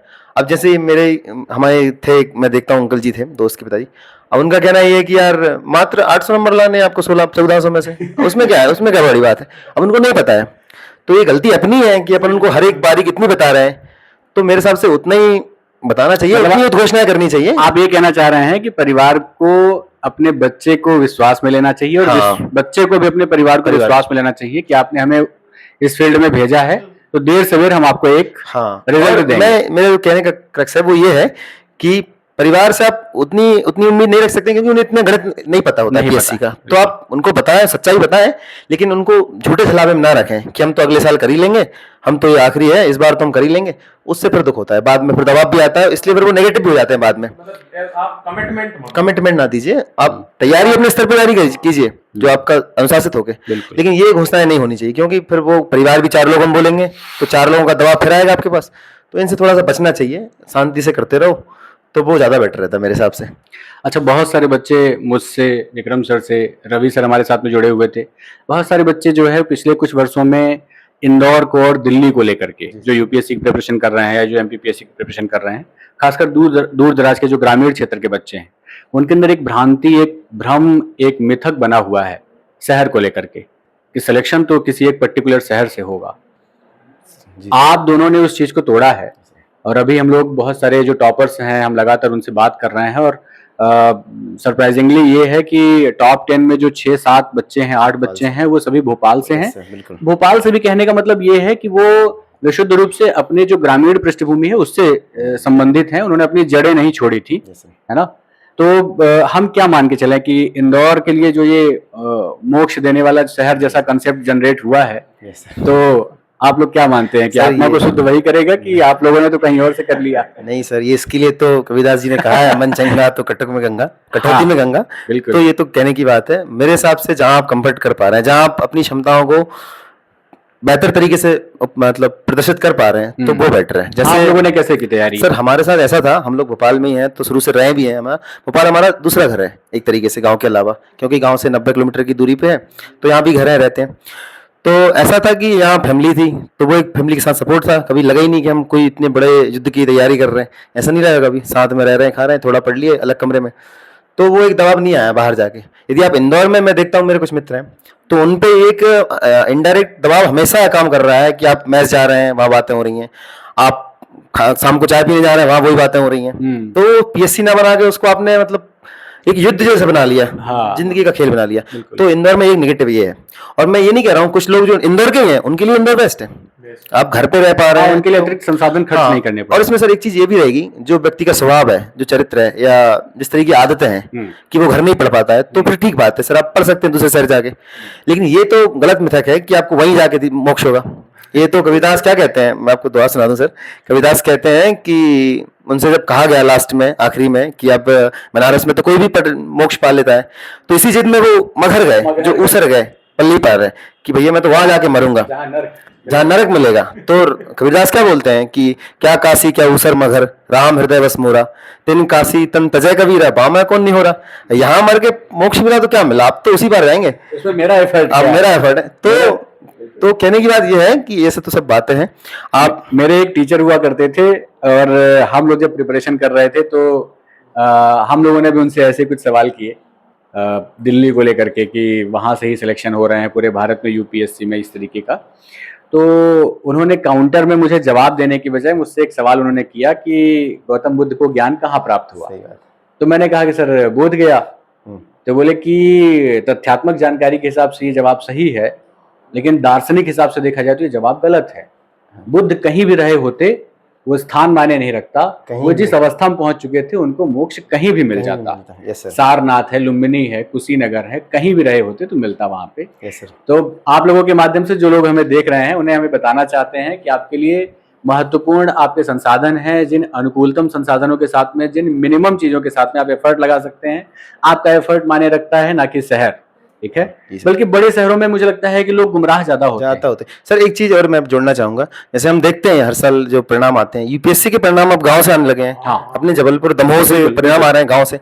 तो संसाधन आजकल ऑनलाइन है, विकेंद्रीकरण हो चुका है, हर जगह हर संसाधन उपलब्ध है। बल्कि शहरों में माया जाल है थोड़ा सा, आप अच्छी जगह पढ़ पा रहे हैं, जहां से आप बेस्ट तरीके से पढ़ पा रहे हैं, तो वो ज्यादा सुटेबल है। तो ये तो सर कहने की बात है, कहीं भी जाना, स्पेसिफिक वहीं जाना, ये तो ठीक नहीं है। बाकी जिसका जैसा कंफर्ट है सर, कोई हिमालय की कंदराओं में पढ़ सकता है, कोई महानगरों में पढ़ेगा, तो वो तो अपनी अपनी है। हम लोगों के साथ ये था, हम लोग शुरू से भोपाल में रहे हैं, परिवार है यहीं पे, तो यहीं पढ़े। अब लगातार 20, 21, 22 यहीं से दिए, तो 23 में था कि यार थोड़ा सा, क्योंकि यहाँ पे कोलैप्स हो रहा था, यहाँ पे कोचिंग ज्यादा थी अच्छा, नहीं। मैं दर्शकों को बताना चाहूंगा कि जब आप दोनों अभी सिलेक्शन से पहले, है ना, इनका भी ब्रेन वॉश करने की कोशिश की गई थी। 3 महीने के लिए ये दोनों भी जो है इंदौर का भ्रमण करके आए थे जी सर। नहीं पाया। और भंवर कुआं के भंवर में फंसे थे और उसके बाद वहां से वापस लौट के आए। उसका अनुभव भुवनेश जी जी बताएंगे। सर, उसका अनुभव ऐसा है कि अब 3 बार हमने यहाँ से मैच दे लिए थे, तो एक हमारे मन में थी कि यार अब थोड़ा ट्राई किया जाए कि वहां पे सुना है कि परिवर्तन देख के जाए। ऐसा तो नहीं था कि वहां पे मोक्ष मिलेगा, इतना तो हमारी क्लैरिटी ऑफ थॉट्स थी कि ये तो कभी नहीं होने वाला। इसलिए भी चले गए थे कि कोरोना के बाद भोपाल में थोड़ा सा माहौल कम हो गया था, जाहिर है कि सबने देखा कि कोचिंग कुछ बंद हो गई थी, टेस्ट सीरीज कम पड़ गई थी, तो उस चक्कर में वैरायटी के लिए हम गए उड़ाने, लेकिन मन नहीं लगा वहां पे ज्यादा। मन क्या नहीं लगा, वहां हमने देखा एक खास तरह की भेड़ चाल चल रहे हैं लोग, एक के पीछे एक, गिरते जा रहा है तो लोग गिरते ही जा रहे हैं, उसी को उन्होंने मान लिया कि यही करते हैं। तो अलग अलग रास्ते हो सकते हैं सर एक मंजिल के, तो वहां लोगों ने एक ही रास्ता पकड़ा है, तो उस रास्ते पे ट्रैफिक बहुत हो गया है इस चक्कर में। अच्छा, जो टॉप 10 के रिजल्ट हैं वो इंदौर से बाहर के होने का क्या कारण आपको लगता है? ऐसा क्यों हुआ? आपका असेसमेंट क्या कहता है? आप दोनों का आकलन क्या है? सर मेरा असेसमेंट ये कहता है कि अब जो ऑनलाइन हो गए हैं संसाधन और बच्चों में भी इतनी समझ है सर, अब पहले ऐसा नहीं है कार्यक्रम, आप 10 जगह से ले रहे हैं, आप देख रहे हैं, तार्किकता है, आप नेट पर सर्च करके क्रॉस कर रहे हैं हर चीज को, और दुनिया भर के इंटरव्यू पढ़े हैं, यही नहीं पीएससी के, यूपीएससी के भी पढ़े हैं, लोग बता रहे हैं, तो बच्चों में इतनी समझ है कि भैया कहीं से हो सकता है। और दूसरा कारण सर एक ये भी हो सकता है कुछ बच्चे पुराने काफी सालों से कर रहे हैं, तो वो कुछ लोग लौट भी आए हैं शहरों से, इंदौर से भी लौट के घर आ गए हैं, भोपाल से भी घर आ गए हैं, तो घर बैठ के भी कर पा रहे हैं, तो वो कर सकते हैं सर अपनी अपनी जगह से। 21 में आपने जैसे बताया अभी टेस्ट सीरीज का, जी सर। कि आपने तो केवल जो हमारा टेलीग्राम चैनल हाँ। ये केवल पेपर्स में हाँ। प्रैक्टिस जी सर। ज्वाइन ही नहीं किया, नहीं किया सर। मेन रिजल्ट आया हाँ था। बिल्कुल सर। 21 में हमने टेस्ट सीरीज कहीं ज्वाइन नहीं की थी, 20 में की थी, वीएस की थी, और 1-2 कोचिंग में और जाते थे हम, शुरू था हमारा लिखने का तो हम वहाँ गए थे, लेकिन 21 में तो फिर हमने कहीं नहीं गया। सर 20-25 दिन ही मिले थे हमें। 3 मई को हमारा पिछला इंटरव्यू था। और सर 20 वाला। हाँ जी सर। मिले ही क्यों उस टाइम पे? जी सर।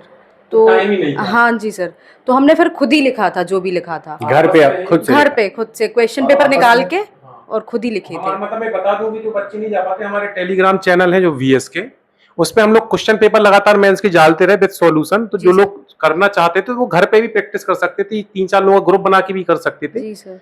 कर सकते हैं। अगर देखो ये बात भी सभी पे लागू नहीं होती, मैं आपको बार बार बताऊं कि हाँ जो चर्चाएं हो रही है सब पे यूनिफॉर्म लागू नहीं होता। आपका ग्रुप अच्छा है जहां पे सभी समझदार है, लगता है कि आप एक दूसरे को अच्छे से समझ पा रहे हो। देखो गुरु कौन होता है? गुरु आपका एक दोस्त भी हो सकता है, गुरु आपके माता पिता भी हो सकते हैं। मतलब कि गुरु का मतलब ये होता है कि जो आपको डायरेक्शन दे सके इस एग्जाम का। तो अब चूंकि उन लोगों की तैयारी इतनी अच्छी हो गई थी कि वो एक दूसरे की कॉपियों को मूल्यांकन कर सकते थे, तो उन्होंने कुछ नहीं किया। जो हमारे टेलीग्राम थे चैनल थे वीएस एजुकेशन के, वहां से उन्होंने पेपर निकाले, प्रैक्टिस की, एक दूसरी की कॉपियां चेक की, उन्होंने बता दिया कि अरे आपका अच्छा नहीं है, अच्छा सेल्फ डिसिप्लिन बहुत सेम।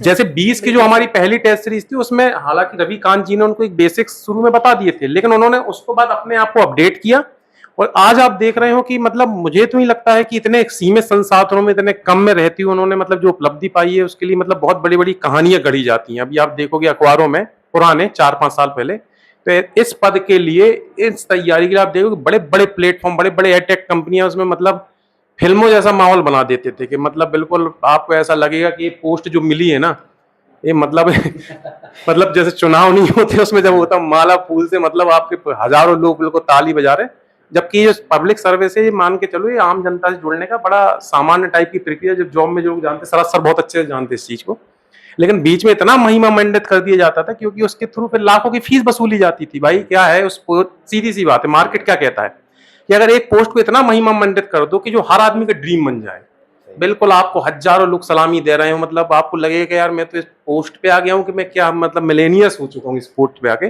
तो क्यों ऐसा? क्योंकि आगे जब जो बच्चे देखेंगे तो उनको लगेगा यार इतनी बड़ी पोस्ट तो लाखों रुपए की फीस के बाद ही मिल सकती है। तो एक प्रकार से एक मार्केट गढ़ा गया था, हालांकि अब वो तो ब्रेक हो गया है। 4-5 साल पहले देखोगे बहुत चलता था, लेकिन ठीक है हम लोग बड़े सफल रहे अपनी हम हर चीजों से, और भुवनेश और के साथ में पूजा का भी हुआ है और बहुत सारे टॉपर्स। अभी तो हालांकि हम पूरी लिस्ट भी नहीं बता पाएंगे क्योंकि कितने लोग भोपाल से निकले, करीब करीब सब अपने टच में हैं जो मैक्सिमम लोग हैं। लेकिन चलो अच्छा, चलिए सेशन को आगे बढ़ाते हैं। सरस सर, रवि सर से मैं एक सवाल करूंगा कि वो पूजा के और भुवनेश के शुरू से ही मेंटोर रहे मेंस को लेकर के, और वो वीएस एजुकेशन और आरंभ की जो टीम है भोपाल में, वो लगातार जो मेंस दे रहे बच्चे थे उनकी कॉपियां लगातार चेक कर रहे थे, अभी तक चेक कर रहे हैं वो इस चीज़ को लेकर के। तो मैं उनसे एक सवाल पूछूंगा कि चूंकि उनका अनुभव दिल्ली का भी रहा है, उन्होंने यूपीएससी मेंस दिए हैं, उन्होंने स्टेट सर्विसेज दिया हुआ है, वो पहले से भी कुछ परीक्षाओं में चयनित हैं जिसकी ज्वाइनिंग उन्होंने अभी तक नहीं ली है, और उनका एक बहुत अच्छा अनुभव और एक बहुत अच्छा नॉलेज रहा है इस फील्ड को लेकर के, उनकी एक बहुत अच्छी समझ रही है। वो एक बड़े विशेष तरीके से हम ये कहें कि वो एक बड़े मैच्योर पर्सन हैं। तो उनसे मैं जानना चाहूँगा कि वो इस परीक्षा को लेकर के क्या भ्रम फैलाए जा रहे हैं मेंस को लेकर के, और आपने इनको कैसे गाइड किया जिससे ये इन दोनों ने बहुत अच्छे अंक हासिल किए हैं। विक्रम सर शुरू में बता चुके हैं इंट्रो में आपको कि ये सेकेंड टॉपर और थर्ड टॉपर हैं मेंस के भी, 802 नंबर और 805 नंबर के साथ में दोनों ही आपके सामने बैठे हैं। इनसे आगे सिर्फ अंकिता ही हैं 810 नंबर के साथ में। तो रवि सर इस पर थोड़ा सा क्लैरिटी देंगे सर। धन्यवाद सर।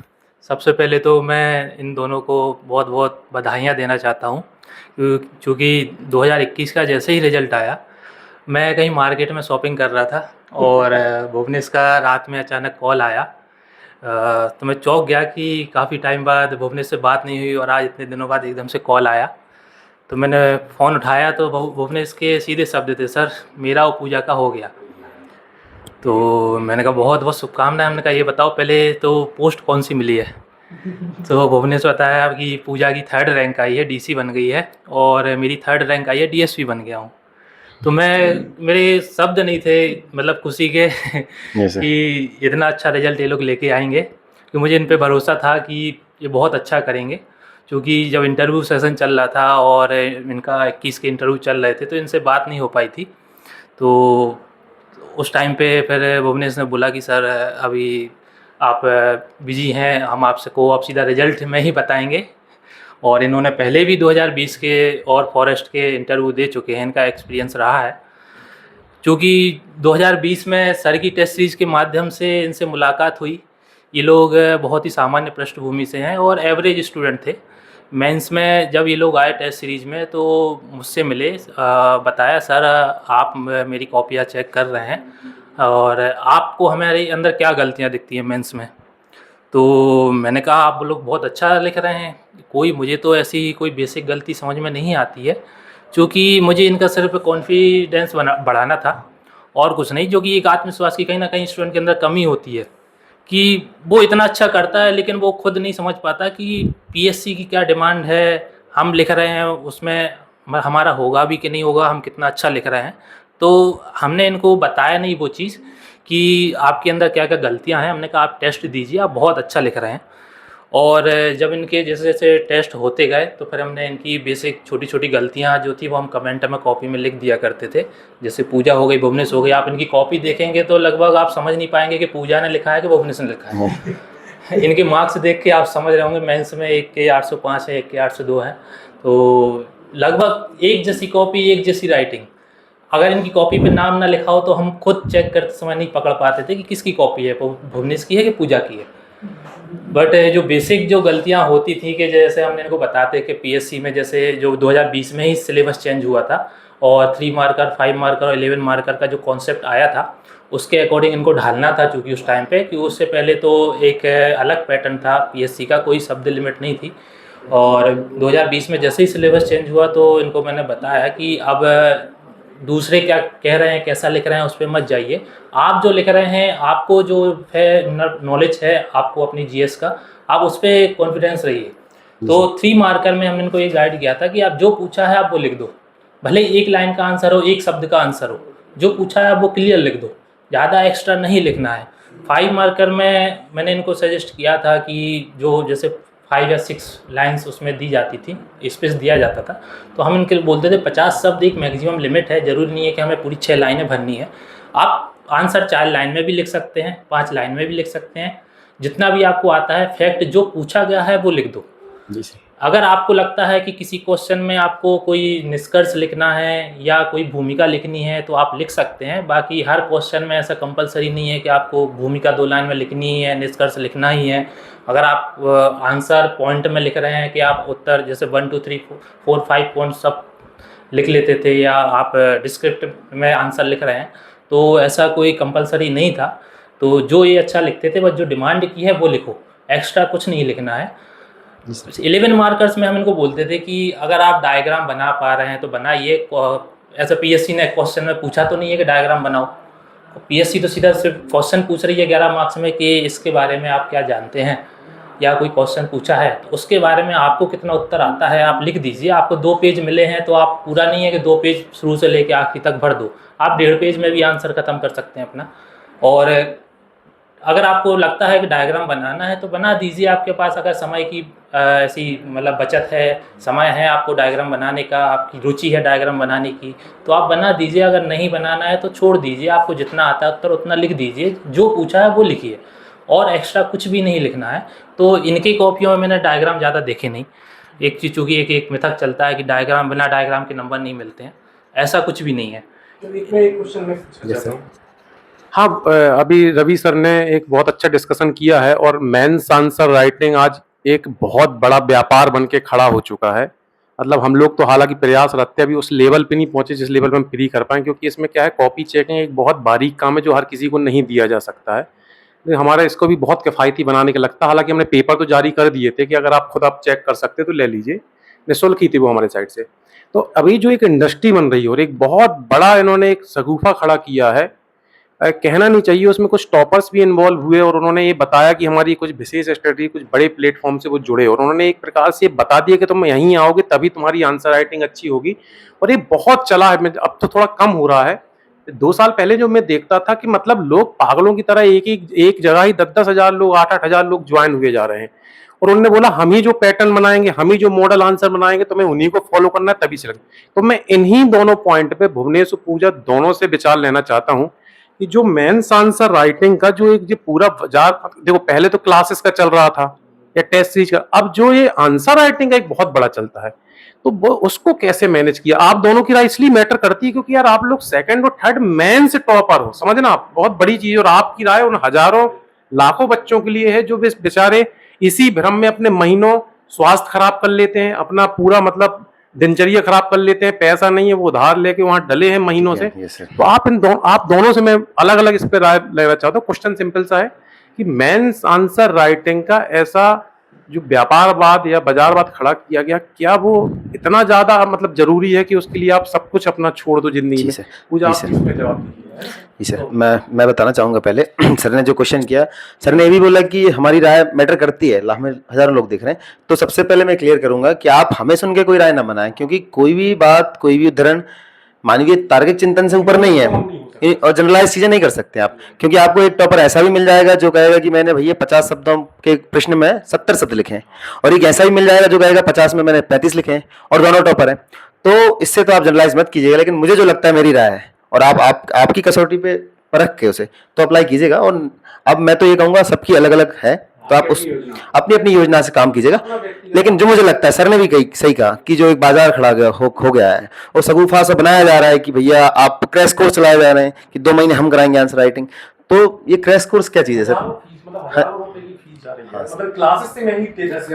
हाँ, तो ये तो हमें तो नहीं पता था, हम यहाँ आए तो हमने तो देखा ये सबसे किफायती कौन सी है। तो हमें पहली बार इनके संस्थान से प्रीलिम्स में खैर जुड़े हुए थे, तो इनसे संपर्क साधा तो पता चला कि बहुत किफायती करा रहे हैं।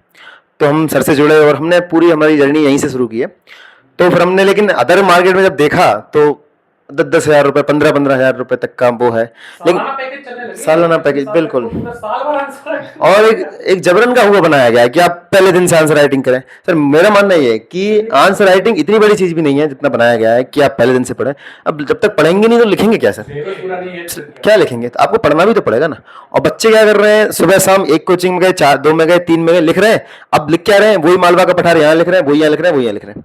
ना वैरायटी है ना आपके उसमें चेंज है आंसर में। तो उससे मतलब क्या है? उससे मतलब भी कुछ नहीं है। तो ये तो गलत बात है। मतलब मेंस का ऐसे तो ठीक बात नहीं है। क्रैश मतलब ये क्रैश कोर्स टाइप की चीजें हैं, या दिन भर लिख रहे हैं या एक ही जगह से लिखना पड़ेगा। आप देख लीजिएगा किसी भी कोचिंग से कोई भी क्वेश्चन फंसने की दावेदारी नहीं कर सकता है कि हमारे यहाँ से फंसेगा। और जिनके यहाँ से फंसता है वो हर जगह से फंसता है। मालवा का पठार वो हर जगह से फंसेगा और वो तो प्रोटोकॉल वाला बता देगा कि भैया ये क्वेश्चन ये आने वाला है। तो आप उनसे भ्रमित तो ना होए। बाकी कोई फंसा के बता रहा है तो एंट्रोपी फंसा के बताना है, जैसे मेंस में आया एंट्रोपी के बारे में लिखिए, तो वो तो कोई नहीं फंसा पाएगा। तो अपनी बुद्धि है, मेंस का इतना ही योगदान है कि एक अच्छा सा मेंटर मिल जाए, कुछ गलतियां आप सुधार लें, और मैं तो कहूँगा सेल्फ जो असेसमेंट है वो भी बड़ी चीज है। ग्रुप बन गया हाँ, बहुत ही अच्छा अच्छी ग्रुप बन बात गया तो है। और अच्छी बात है, सेल्फ असेसमेंट अच्छी बात है, और एक कोई अच्छे आप एक ही मार्गदर्शन में है तो और अच्छी बात है। 10 जगह से भ्रमित होना गलत बात है, और इतनी बड़ी चीज भी नहीं है सर। धीरे धीरे आंसर राइटिंग में आता ही है। बच्चा क्या आ रहा है आजकल इंदौर में, जो मैंने देखा कि पहले दिन से ज्वाइन किया और पहले दिन से उसके दिमाग में भर दिया गया है कि मुझे मेंस की आंसर राइटिंग करना है। 10 लोगों के पीछे घूम रहा है, अब वो इतना भद्दा लिख रहा है पहले दिन से, वो लिखने की जरूरत नहीं है। डिमेट हो। हमारी रणनीति ये थी, मेरी और पूजा की ये थी, हमने सोचा कि पहले हम कंटेंट की क्वालिटी बढ़ाने पे काम करेंगे, स्पीड बाद में देखेंगे। क्योंकि मैंने देखा इंदौर में लोग घड़ी लेके लिख रहे हैं पहले दिन से ही, अब वो जल्दी लिखने के चक्कर में कुछ भी लिख रहे हैं।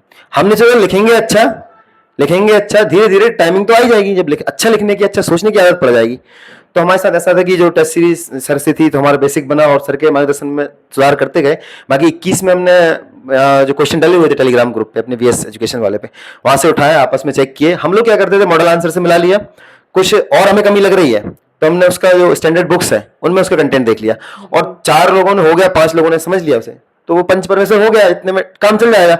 अब मेरे को इतना मॉडल तो सेट करना नहीं है। और फिर एक मैं ये भी कहूंगा कि आदर्श उत्तर कुछ नहीं होता है सर, बिल्कुल नहीं होता। आदर्श उत्तर जैसी मॉडल आंसर जैसी चीज नहीं है। लोग समझते हैं यही लिखना था, क्योंकि आपके यदि पूछा गया है महात्मा गांधी के बारे में 3 नंबर में, तो कोई लिखेंगे राष्ट्रपिता है, कोई लिखेंगे स्वतंत्रता सेनानी है, कोई लिखेगा भैया हिंद स्वराज के राइटर है, तो अब कोई कहेंगे वकील है, कोई कहेंगे वकील है। कई एस्पेक्ट है, जैसे सत्य ज्ञान अपन कहते हैं, हाँ, तो कई तरीके से व्याख्या हो सकती है, कोई मॉडल नहीं है। आपको ये समझना है कि पूछना क्या चाह रहा है, प्रश्न की प्रासंगिकता क्या होगी। जैसे दर्शन के उस फील्ड में महात्मा गांधी आते हैं तो आपको हो सकता है नव्य वेदांती कहना चाहिए, और यदि राजनीतिक प्रश्न पत्र से आ रहा है तो अपन को ये कहना चाहिए ऐसे ऐसे सोचने वाले हैं, ये सर्वोदय की विचारधारा के हैं। तो मेरे हिसाब से बच्चे में इतनी खुद समझ होनी चाहिए। आप चीजों को लिखते हैं, मेरे हिसाब से सिलेक्शन नहीं हो रहा है आजकल कोचिंग से, वो इसलिए नहीं हो रहे हैं क्योंकि आप कॉपी उठा के देख लीजिए, एक सी कॉपियां मिलती हैं, तो मुझे लग रहा है वो भी चेक करते करते उन्हें भी समझ में आ जाता होगा कि एक ही दुकान से आ रहे हैं लोग, इनको भी छांटो सर। और इसका सबसे बड़ा कारण मुझे यही लगता है, जैसे कि नोट्स का जो धंधा है या व्यापार है वो बहुत ज्यादा, मतलब पर्टिकुलर कोचिंग के नोट्स हो गए तो उन्हीं को पढ़ के आप टॉपर बनेंगे या उन्हीं को पढ़कर आप पास कर पाएंगे पेपर। तो मेरा ये मानना है कि जैसा इसने बताया, पहले सोच क्लियर होनी चाहिए, क्वेश्चन क्या पूछ रहा है, उसके लिए जरूरी है कि आप स्टैंडर्ड बुक्स पढ़ें। हाँ सर, 25-20 साल के क्वेश्चन पेपर देखिए, किताबें पढ़िए, सबसे अच्छी बात मैंने देखा, मतलब मैं हॉस्टल में रही हूँ, मैंने देखा लोग किताबें पढ़ते ही नहीं है, किताबें नहीं पढ़ रहे हैं लोग, नोट्स रट रहे हैं। कौन से नोट्स रेफर करने चाहिए, मतलब कौन सी किताबें, और कौन से नोट्स रेफर नहीं करने चाहिए जो मार्केट में है, जो लोग हमें सुन रहे हैं उनको बताइए, है ना। मेरे हिसाब से अपन को बिना किसी का नाम जी लिए, सर, मैं बिना पब्लिकेशन किसी का नाम नहीं लूंगा, बिना किसी पब्लिकेशन का नाम जी लिए। सर।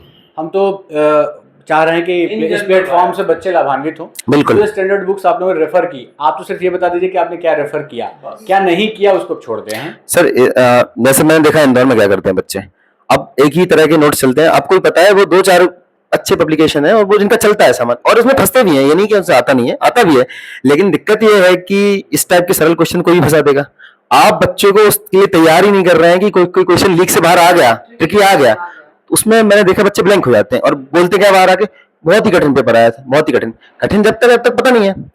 तो मेरे हिसाब से बच्चों की एक तैयारी छूट गई है नोट्स और टेस्ट सीरीज के चक्कर में, कि वो कुछ खास तरीके के प्रश्न नहीं कर पाते हैं, वो अपने लिए कुछ तैयारी नहीं करते, वो जो संस्थान से मिलता है हाँ, उस पर ही डिपेंडेंट हो जाता है। हाँ, और जब लीक से कुछ आएगा तो घबरा जाएंगे, इतने पैनिक हो जाएंगे, यार ये तो क्या ही पूछ लिया, जबकि वो कठिन नहीं होगा मेरे हिसाब से। सोचेंगे समझेंगे तो कहीं ना कहीं वो समझ में आएगा। क्योंकि हमने देखा हमारी आंसर राइटिंग में, हमने एक सोचा था दोनों ने कि कोई क्वेश्चन हटके आएगा उसको कैसे डील करना है। सरल तो सब कर रहे हैं और सरल अच्छा करना भी है, लेकिन कोई क्वेश्चन थोड़ा बहुत घुमा फिरा के आ गया उसको कैसे डील करना है, उसके लिए हमने थोड़ी सी स्ट्रेटजी बनाई थी कि ऐसा ऐसा कर लेंगे, कोई खाना पूर्ति हो जाए, छूटे ना, थोड़ा सा तो लिख दें। तो इसके लिए हमने सर कुछ किताबें पढ़ी थी, जैसे कि कुछ प्रमाणिक किताबें चलती हैं, जैसे लक्ष्मीकांत पॉलिटिकल चलती हैं, PMH वाली एनसीईआरटीज भी पढ़ी हैं, और एनसीईआरटी की बाध्यता भी नहीं है, ऐसा भी नहीं, कुछ लोग बिना पढ़े भी होते हैं, लेकिन पढ़ लें तो अच्छा बेसिक क्लियर हो जाता है, कंटेंट अच्छा है। कंटेंट अच्छा है।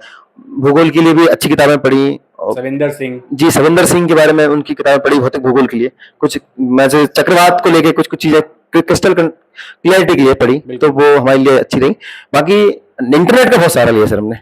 अच्छा, बहुत सारे जो संस्थान के लोग हैं या जो कई जगहों पे जो टेस्ट सीरीज चल रही है उसमें आंसर्स में टीचर्स का बड़ा जोर है, या जो लोग कॉपी चेक कर रहे हैं उनका जोर है कि वो चाहते हैं कि आप उसमें फ्लो चार्ट बनाएं, डायग्राम बनाएं, मतलब आप उसमें इमारतें खड़ी कर दें पूरी की पूरी। कि 11 नंबर के प्रश्न में पता चला कि मैंने तो ऐसे बच्चों की कॉपियां चेक की, मैं और रवि कॉपी चेक करते थे यहाँ पे, तो हमने कई बच्चों को देखा कि 3 नंबर में किसी दूसरे जगह के टीचर ने उनको ये कहा है मैप कि अगर बनाइए। उसने पूछा कि नर्मदा नदी कहाँ से निकलती है मध्य प्रदेश से कितने जिलों में, तो वो 3 नंबर के प्रश्न में 3 लाइन में एमपी का मैप बनाता है। बनेगा। और रैंडम आप सोच के देखिए कि 3 लाइन में कितना बड़ा मैप बनेगा, जी सर। और आप उसमें कैसे दिखा पाएंगे कि यहाँ पे ये जिला है। समय भी देखिए। तो इस पर बताइए कि ये तो बड़ी सर मैंने भी किसी का सुना था, मैं बताती हूँ आपको कि हाँ। पूछा है अकबर की धार्मिक नीति, हाँ। आप बना रहे हैं भारत का मैप और उसमें लिख रहे हैं अकबर का साम्राज्य कहाँ तक फैला था। पर मुझे आज तक लॉजिक समझ में नहीं आया इस चीज का कि क्या लॉजिक है इसका कि कहाँ तक साम्राज्य था। धार्मिक नीति पूछी है। हाँ सही, बिल्कुल सही है। सर हम बताएं, जो कोचिंगों का ढर्रा है ना उसमें हम बिल्कुल फिट नहीं बैठते हैं। हमारे 70-75 से कभी ज्यादा नंबर नहीं आए टेस्ट सीरीज में जो कोचिंग। हाँ, क्योंकि उनका ये कहना कि 3 पॉइंट लिखो, 3 नहीं हो रहे तो 3 नंबर तो मिलेंगे ही नहीं, 1 नंबर से ऊपर नहीं मिलेगा। मैं पूछ रही हूँ जब वर्ष पूछा है तो सिर्फ 1976 लिख के आगे बढ़ो ना, टाइम बचाओ, 5 मार्कर लिखो जो छूट रहा है वो। To the point. इसीलिए सर हमारे पेपर कभी नहीं छूटे। हमारे पेपर हमेशा 7 से 8 या 10 मिनट पहले हो जाते थे, हर एक पेपर। कोई कहता है ऐसे नहीं लिखा है पूरे, कैसे नहीं लिखा है ऐसे पूरे? 2 घंटे का टाइम बहुत होता है सर ऐसे लिखने को। आप लिखिए, हमने तो कभी सर ऐसे की प्रैक्टिस भी नहीं की। हमने कोचिंग में भी कभी नहीं लिखा है ऐसे। आप लोग का मतलब डेमो और फाइनल दोनों एक साथ ही था। सब एक साथ था सर। मेंस की परीक्षा में। मतलब ये सही बोला इसने, मेंस के लिए कुछ एक तरीका, खास तरीके का पैटर्न कुछ नहीं है। जो प्रश्न को समझ के लिखे वो फिट बैठ सकता है। और एग्जामिनर मेरे हिसाब से सर आदर्श उत्तर क्या हो सकता है जिससे एग्जामिनर कन्विंस हो जाए। बिल्कुल। आप कुछ किसी प्रश्न में किसी चीज को समझाना चाह रहे हैं और उसको पढ़ के, क्योंकि वो आपको जानता तो है नहीं, आपकी पर्सनालिटी को नहीं जानता है, उसको पढ़ के उसको लग रहा है कि हाँ इसने प्रश्न की डिमांड पूरी कर दी है, तो वो खुश हो जाएगा। उसके सारे एस्पेक्ट को कवर कर लिया। अब हो सकता है उसके और दूसरे तरीके से भी हो जाए। जैसे हमारे एक भैया हैं, इंदौर में है, अब वो क्या लिखते हैं, मैंने उनका एक तरीका देखा, उनको फैक्ट भी याद नहीं रहते, लेकिन उनका विश्लेषण इतना जोरदार है कि वो इस तरीके से एक लाइन लिख देंगे कि एकदम उसको भी पढ़ के खुश हो जाएगा, यार इसको तो बहुत ही समझ है। अब वो फैक्ट नहीं डालते हैं, उसके बाद भी इंटरव्यू दे रहे हैं। और एक ऐसे भी मित्र हैं कि जो सिर्फ फैक्ट डालते हैं तब भी पास हो जाते हैं। लेकिन बैलेंस अच्छी चीज है, मध्यम मार्ग अच्छी चीज है, तथ्यों का समावेशन यदि मांग है प्रश्न की। कुल मिलाकर के एक स्ट्रेटजी नहीं है, स्ट्रेटजी नहीं है, यूनिफॉर्म एक स्ट्रेटजी नहीं है। सबकी अपनी अपनी तैयारी है, अपनी स्ट्रेंथ और अपनी वीकनेस है। बिल्कुल। जो लोग तैयारी कर रहे हैं वो अपनी स्ट्रेंथ के थ्रू इस पर आगे बढ़ें, और जिनका जो वीक सेगमेंट है उस पर काम करें। और ये जो 3 नंबर 5 नंबर का सर ने बताया सब बात होती है, वो बड़ा कंफ्यूजन है सर 3 नंबर में कि 3 बैंड लिखे नहीं लिखे।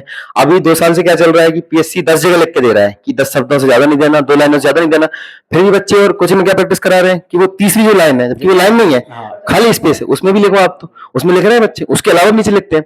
यूपीएससी की तो बाकायदा एडवाइजरी है कि यदि आप शब्द सीमा से ज्यादा लिखेंगे तो आपके नंबर कटते हैं, उन्होंने बाकायदा जारी किया हुआ है। मुझे लगता है यहाँ भी ऐसा ही होता होगा, इन्होंने जारी नहीं किया है कि शब्दों से जब 4 जगह लिख के कह रहे हैं, वो एडमिट कार्ड तक में लिख रहे हैं कि जो जितना पूछा है उतना ही लिखेगा, क्योंकि उन्हें भी चेकिंग में हेजिटेशन है, वो भी परेशान है आपकी कॉपी चेक करके जबरन का। आप ज्यादा लिखेंगे ज्यादा हाँ, और ज्यादा भी लिखते जो वो ज्यादा लिखिए जो शायद उसे ना पता हो, उसको इफेक्ट कर जाए, अनर्थक लिख रहा है, इम्पैक्ट ज्यादा डाल रहे हैं। बिल्कुल जी सर, ठीक है। अच्छा, अगला सवाल मेरा ये है कि एक मिथक ये भी है कि बहुत सारा पढ़ना पड़ता है, तो रूटीन में पर डे कितना पढ़ना पड़ता है? सर जैसा हम लोगों का सेम ही था, तो हम दोनों को उत्तर एक ही माना जाए। तो ये था कि सर 6 से 7 घंटे, कभी 8 घंटे, और मेंस के दौरान थोड़े से ज्यादा टाइम, क्योंकि पढ़ना ज्यादा पड़ता है, रिवीजन होता है। तो वो था सर, ऐसी कोई नहीं थी कि 10-11 घंटे, मुझे लगता है उसकी जरूरत भी नहीं है। आप 8 घंटे सो पा रहे हैं, 8 घंटे में बाकी सारे काम, और 8 घंटे पढ़ाई कर पा रहे हैं। लेकिन सर पढ़ाई का एक ये है कि आप 6 घंटे भी पढ़ रहे हैं और आप एकाग्रचित और प्रसन्नचित होकर पढ़ रहे हैं, तो वो ज्यादा प्रोडक्टिव रहेगा, तो वो ज्यादा याद रहेगा। हाँ, मतलब एक अभी और नया ट्रेंड निकल रहा है कि बच्चे लाइब्रेरी में बैठ करके पूरी जिंदगी घुमा दे रहे हैं, कि वो 12 बजे तक, जब तक लाइब्रेरी वाला बाहर नहीं निकाल देता कि चलो अब घर जाओ। हाँ सर, ये लाइब्रेरी का भी व्यापार है सर, उस पर भी चर्चा होनी चाहिए। लाइब्रेरी का हम लोग तो हम कभी उसके पीड़ित नहीं रहे। हम देख रहे हैं सर, हमारे दोस्तों को जब एग्जाम दिया और हम जब अपना फेस गए तो हमारे सर पे था नहीं भाई, हमारे पेरेंट्स हमें घर से पैसे भेजते थे, हम रूम लिया करते थे। अब तो लगता है कि लोग लाइब्रेरी ज्वाइन करते हैं और सीधे कहाँ चले जाते हैं, पता नहीं। और सर आप ही कह रहे हैं, हमने तो देखा इंदौर में 9-10 के बच्चे ज्वाइन कर रहे हैं लाइब्रेरी, 8th के बच्चे ज्वाइन कर रहे हैं। तो एक झूठा प्रोपेगेंडा नैरेटिव सेट किए गए सर, मार्केट में किया, एडटेक सर ने बताया, बहुत डोमिनेंस है, हमें पता नहीं है लेकिन बहुत डोमिनेंस है उनका। वो जो डिमांड है नहीं है, लेकिन डिमांड क्रिएट कर रहे हैं। अब अच्छी चीजें पहुंच नहीं रही मार्केट में, हमारी अपने सर ने बताया चैनल की चीजें तो समझ में नहीं आती है, और विज्ञापन तो देख रहे हैं किसका चल रहा है, कैसे चल रहा है। तो एक गलत बात है। और मेंस का सर वही है कि आप एक ही चीज पे सेट ना करें, आपको भी भगवान ने बुद्धि दी है, आप उसको अपने तरीके से भी तर्क पे देखें और प्रश्न को समझना। जैसे किसी ने बोला है, सुकरात का कोट है, किसी का कोट है, कि प्रश्न को समझना नहीं आधा उत्तर होता है। बहुत बिल्कुल। तो ये बहुत बड़ी बात है सर। अभी आप प्रश्न समझ गए हैं तो अब उत्तर मैंने सर ये देखा, मैं तो उससे नहीं जुड़ा हूँ, लेकिन मैंने एक बार मुझे मौका मिला था आंसर राइटिंग देख करने का, मतलब चेक करने का, आंसर चेक करने का किसी कोचिंग से। एक दो कॉपीज थी किसी की, तो मैंने देखा, तो मुझे सर मैं 4 से 5 कॉपी चेक कर पाया। मुझे इतना लगा कितना सरदर्द का काम है, एक सी कॉपी चेक करना, बार बार एक से ही लिखे जा रहे हैं लोग, जबरन का ज्यादा लिख रहे हैं, पूछा ही नहीं है। अब मध्य प्रदेश की कुछ स्पेसिफिक उसने पूछा है, लेकिन शुरू करेंगे मध्य प्रदेश से कृषि आधारित फलाना फलाना, बेवजह का इंट्रो, भूमिका बहुत लंबी हाँ, खींचना। तो मैं 4 कॉपी में उब गया कि अपन तो लगातार पढ़ने लिखने वाले लोग हैं, उसमें उब गए। तो मैं सोचा हूँ एग्जामिनर जो हजारों कॉपी चेक कर रहा है, वो स्वाभाविक उसको भी इसमें थोड़ी चिढ़ आई जाती होगी, इरिटेशन होती होगी, हाँ। नंबर काटता ही होगा। बिल्कुल बिल्कुल। तो सर एक उसका भी ध्यान रखा जाना चाहिए। शब्द सीमा का ऐसा है, जो उन्हें दिया है वो पर्याप्त होता है सर। वो प्रश्न भी उसी हिसाब का पूछा जाता है कि 50 शब्द में उसका उत्तर हो जाएगा। अच्छा, आप दोनों साथ में पढ़ते थे, अपनी सर। तैयारी करते थे, ग्रुप स्टडी और एक अकेला व्यक्ति जो स्टडी करता है, अभी इसको लेकर के भी मार्केट में हाँ बहुत सर, सारे बिल्कुल सवाल सर। हैं, है ना? तो आपका ग्रुप सिर्फ 2 ही लोगों का ग्रुप है? सर हमारा दो ही सिर्फ 2 ही लोगों का सिर्फ सर। 2 ही लोगों का ग्रुप है। इस पर सवाल ये भी है कि जैसे जो लोग मान लीजिए कि हमारा सेशन देख रहे हैं और उनको लगता हो कि ग्रुप स्टडी बहुत इफेक्टिव है, तो उनको ये भी बताइए कि 2 से अगर अधिक हुए तो क्या सर तो उसमें गॉसिप होने की संभावना कितनी है? इस सर, पर चर्चा जी, कितनी सर। होगी कि ये टॉपिक खत्म किया जाए फिर चलते हैं रेस्टोरेंट, है ना? जी तो सर। मतलब भटकने की Yes, कितनी sir। संभावना रहती है? मेरा कहना ये है कि हम कितने फोकस्ड हो पाएंगे, कितने लोग रहें जहां आपकी सटीक तैयारी हो जाए। सर ग्रुप का ऐसा है कि यदि आप ग्रुप के सभी लोग, क्वालिटी है आपके ग्रुप में और आप सही दिशा में मार्गदर्शित हैं और सही लक्ष्य के पीछे कर रहे हैं, तो ग्रुप ज्यादा बड़ा भी हो सकता है। लेकिन किसी ने बोला है, अच्छा कोट है कि एक मित्र हो, बहुत अच्छी बात है, जीवन आपका आधा सरल हो जाएगा। मित्र हमेशा काम पड़ते हैं। 2 मित्र है तो क्या कहने, 3 है तो फिर आपका जीवन नरक है। किसी ने बोला है कि मतलब अस्त व्यस्त है। हाँ। तो एक बात ये भी है, हद से ज्यादा भी जो डिस्कशन के नाम पे चल रहा है, वो भी ज्यादा काम करनी है।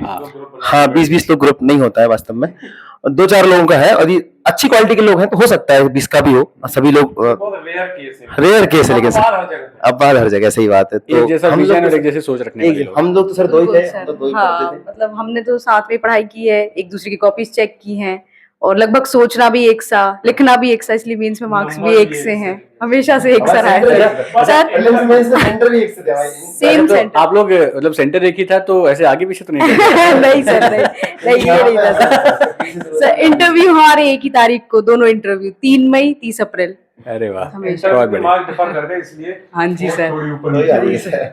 अच्छा पूजा, लोग कहते हैं कि गर्ल्स के बारे में ये एक अवधारणा है सामान्यतः कि वो बॉयज के कंपैरिजन में ज्यादा सिंसियर होती हैं, ऐसा हाँ एक सर। हम लोगों ने भी देखा है अपने रूटीन में। आपका ओपिनियन क्या है इस पे, या भुवनेश जी इस पे क्या कहेंगे? सर एक मुझे ये लगता है कि बच्चियों पे ज्यादा दबाव रहता है, बहनों पे घर से, तो इस चक्कर में थोड़ा सा उनमें अनुशासन आ जाता है कि हमें तय समय में लक्ष्य हासिल करना है, तो एक वो अनुशासन झलकता है। बाकी बच्चे भी होते हैं सर, जिसकी परिवार की जैसी स्थितियां हैं, और लापरवाह भी होते हैं सर, बच्चियां भी होती हैं, लड़के भी होते हैं, सभी लड़कियां भी होते होती हैं। हैं। जी सर। बाकी लड़कियों में थोड़ा सा तो बताइए सिंसियरिटी के जो आप हमें डिस्कस कर रही थी उस टाइम पे, कि जब आप पे प्रेशर आ रहा था, आपने कैसे मैनेज किया? मान लो कोई रिश्तेदारी परेशान कर रहा है, कुछ भी कर रहा है, आपको जो सही लगता है वो हम करें। हाँ सर, मेरा तो यही मानना है कि अगर आप सही दिशा में जा रहे हैं तो फिर किसी की सुनने की जरूरत नहीं है, क्योंकि आपको अपनी नीड्स पता है, आपको अपना एम पता है। अच्छे लोगों के बीच में रहिए, अच्छे लोगों से बातें कीजिए, अच्छी क्वालिटी वाली पढ़ाई कीजिए, किसी से नेगेटिव कंपटीशन मत कीजिए, क्योंकि आजकल ये बहुत है सर, बहुत ज्यादा है। हाँ सर, मतलब सबसे बड़ा कारण रहा हमारी दोस्ती का यही कि मतलब ऐसी एक भी चीज नहीं है, एक भी पॉइंट नहीं है जो हमारे बीच में डिफर किया हो। बहुत बड़ी बात है। बिल्कुल कभी नहीं रहा है मैं सर। पढ़ा, उसको फोन लगा तुरंत बताया, भाई ये एक नई चीज आई है, इसको थोड़ा देख लेना तुम्हें। अच्छा, तो वो एक मतलब सिर्फ बताने का तो फायदा पड़ता ही है, बिल्कुल, छुपाने से बिल्कुल। तो नुकसान होता है। आपको रिवाइज हो जाता है। हाँ, बताने से तो बढ़ता है, रिवाइज होता है। तो हम लोगों के साथ एक चीज थी, लेकिन इंदौर में चल रहा है और कहीं भी चल रहा है, जो ग्रुप के नाम पे और दोस्ती के नाम पे, और एक दूसरे से छुपा छुपा के पढ़ रहे हैं, और वो आ भी नहीं रहा है। कहने के लिए दोस्त हैं और बस नोट्स बाकी के लिए नोट्स। इसमें एक पॉइंट बताना चाहूंगा कि जो भुवनेश और पूजा ने बताया कि जो सब छुपा के केवल व्यक्तिगत रहते हैं ना, उनके साथ प्रॉब्लम क्या होती है, उन्हें अपनी गलती ही पता नहीं चल पाती। सही बात। यहाँ क्या है, जैसे उन्होंने आपस में बात की यार कि यार मैं ये पढ़ रहा हूँ, उसने बताया मैं पढ़ रहा हूँ, तो कम से कम एक दूसरे के बता दो यार तू गलत पढ़ रहा है यार, ये ऐसा थोड़ी होता है, इसमें ऐसा होता है। तो एटलीस्ट जो भुवनेश ने बोला कि ग्रुप बहुत बड़ा ना हो, मतलब इतना हो, एक आध अब बात चलेंगे जहाँ बहुत बड़े बड़े लोग ग्रुप स्टडी कर जाती है, क्योंकि इतना फिर उनका लेवल माइंड हाँ। इतना सेट है तो उनका डिस्टर्ब नहीं होता। मतलब ये मेनली डिस्टर्बेंस से जोड़ा गया है पूरे सिनेरियो को। तो आप ये समझिए कि अगर आपस में आप डिस्कस करते हैं तो कई बार आपकी गलतियां आप एक दूसरी खुद ही सुधार लेते हो। आपको देखिए यही काम जो लाखों की फीस ले रहे हैं या बड़े संस्थान वो भी यही कर रहे हैं, गलतियां सुधारने का काम कर रहे हैं। तो कई बार वो आप आपस में ही गलतियां सुधार सकते हैं।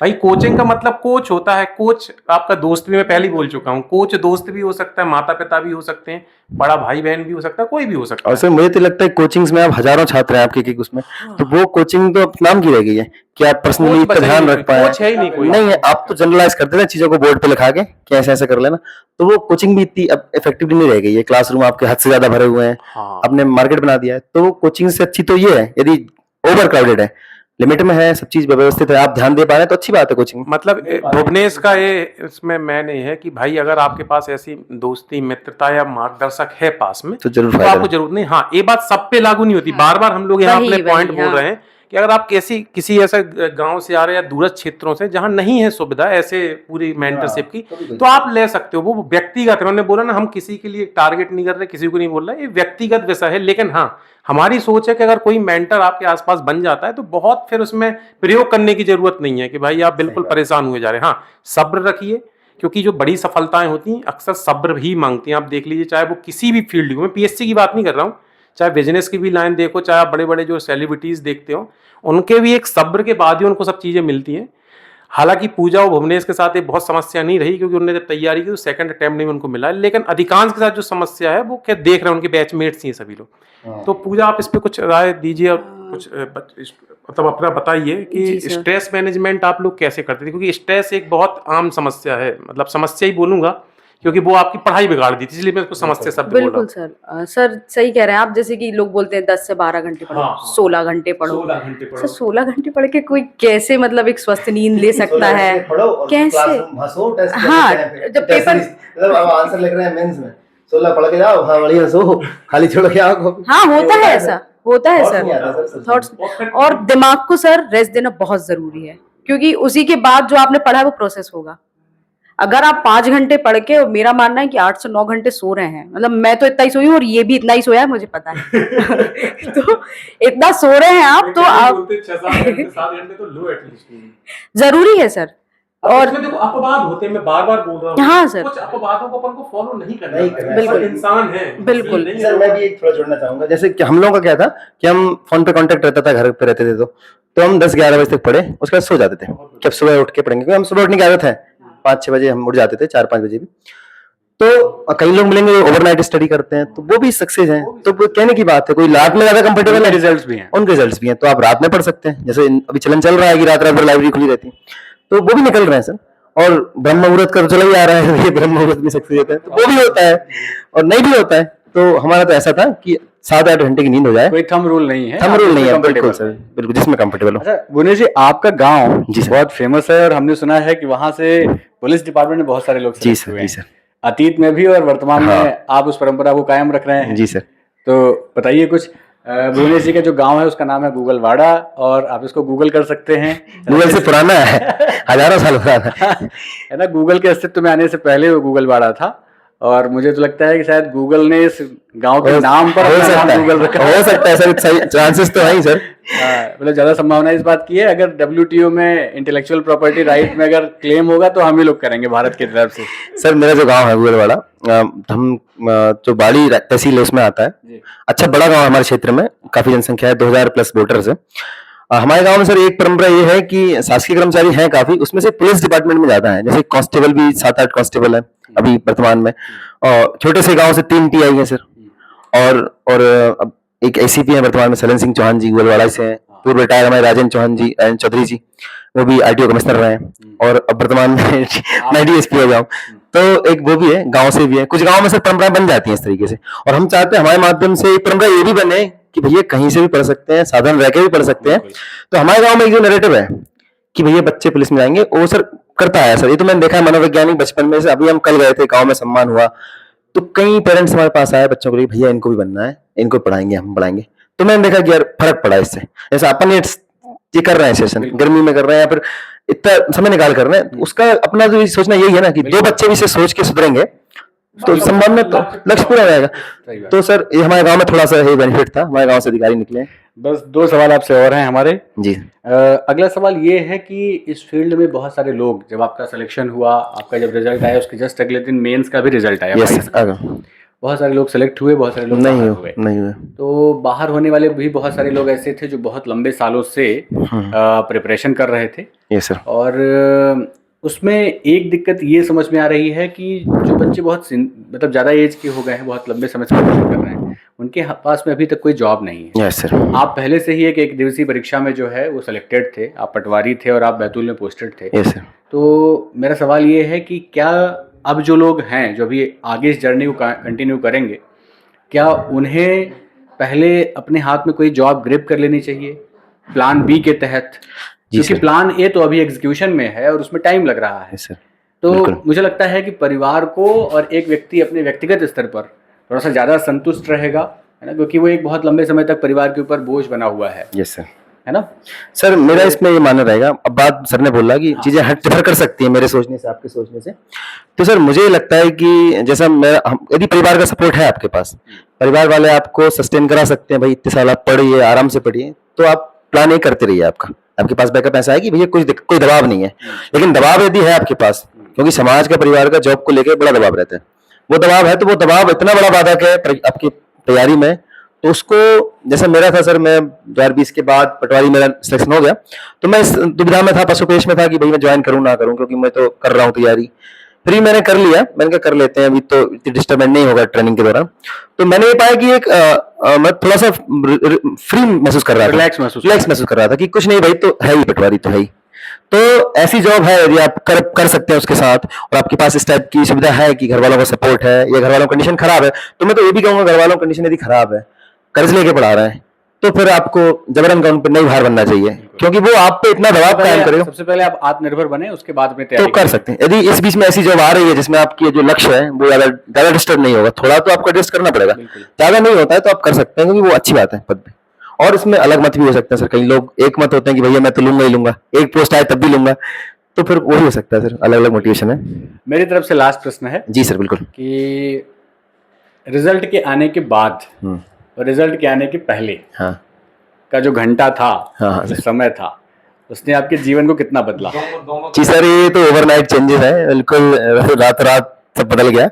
लेकिन सर ये था, मैं तो बैतूल में था, मेरे साथ कोई मित्रयार नहीं थे, मैं तो फोन पे इससे ही मैंने हम दोनों कांटेक्ट में थे, तो हमने देखा रिजल्ट तभी। इसके तो ये इंदौर में थी, तो इंदौर गई थी कुछ काम से, इनके घर वाले लेने आने लगे, अब मेरी तो ड्यूटी थी सुबह, तो मैं तो मना कर दिया घर वालों को। तो ऐसा तो नहीं हुआ कि रात रात सेलिब्रेशन हुआ, लेकिन ये था कि सोच में फोन आने लगे, ऐसी ऐसी जगह से फोन आया, मान लीजिए आप शमशानों से फोन आया सर, उठ के भैया हम भी थे आप रिश्तेदार पिछले जन्म में, तो नंबर ये भी था वो। तो सर वो तो खैर अच्छी बात है, लोग सबको खुशी होती है, आप क्षेत्र से बनते हैं तो रिश्तेदारों को भी खुशी होती है जेन्युइन, तो सबकी शुभकामनाएं आई। और अभी आज यहाँ बैठे हैं 2 दिन बाद ही, 2 दिन बाद हम घूम रहे थे गलियों में, तो चेंज तो है सर, अच्छा भी लग रहा है, एक आत्मविश्वास से भी भर गए हैं थोड़ा सा, और अब स्थिति में आ गए कि कुछ बोल पा रहे हैं भाइयों को, किसी को। ये पहले क्या हम इस टाइप की बातें नहीं करते थे, बचते थे भाई, ज्ञान क्या दें, जब अपना ही कुछ नहीं है तो कोई क्यों सुनेगा अपनी बातें।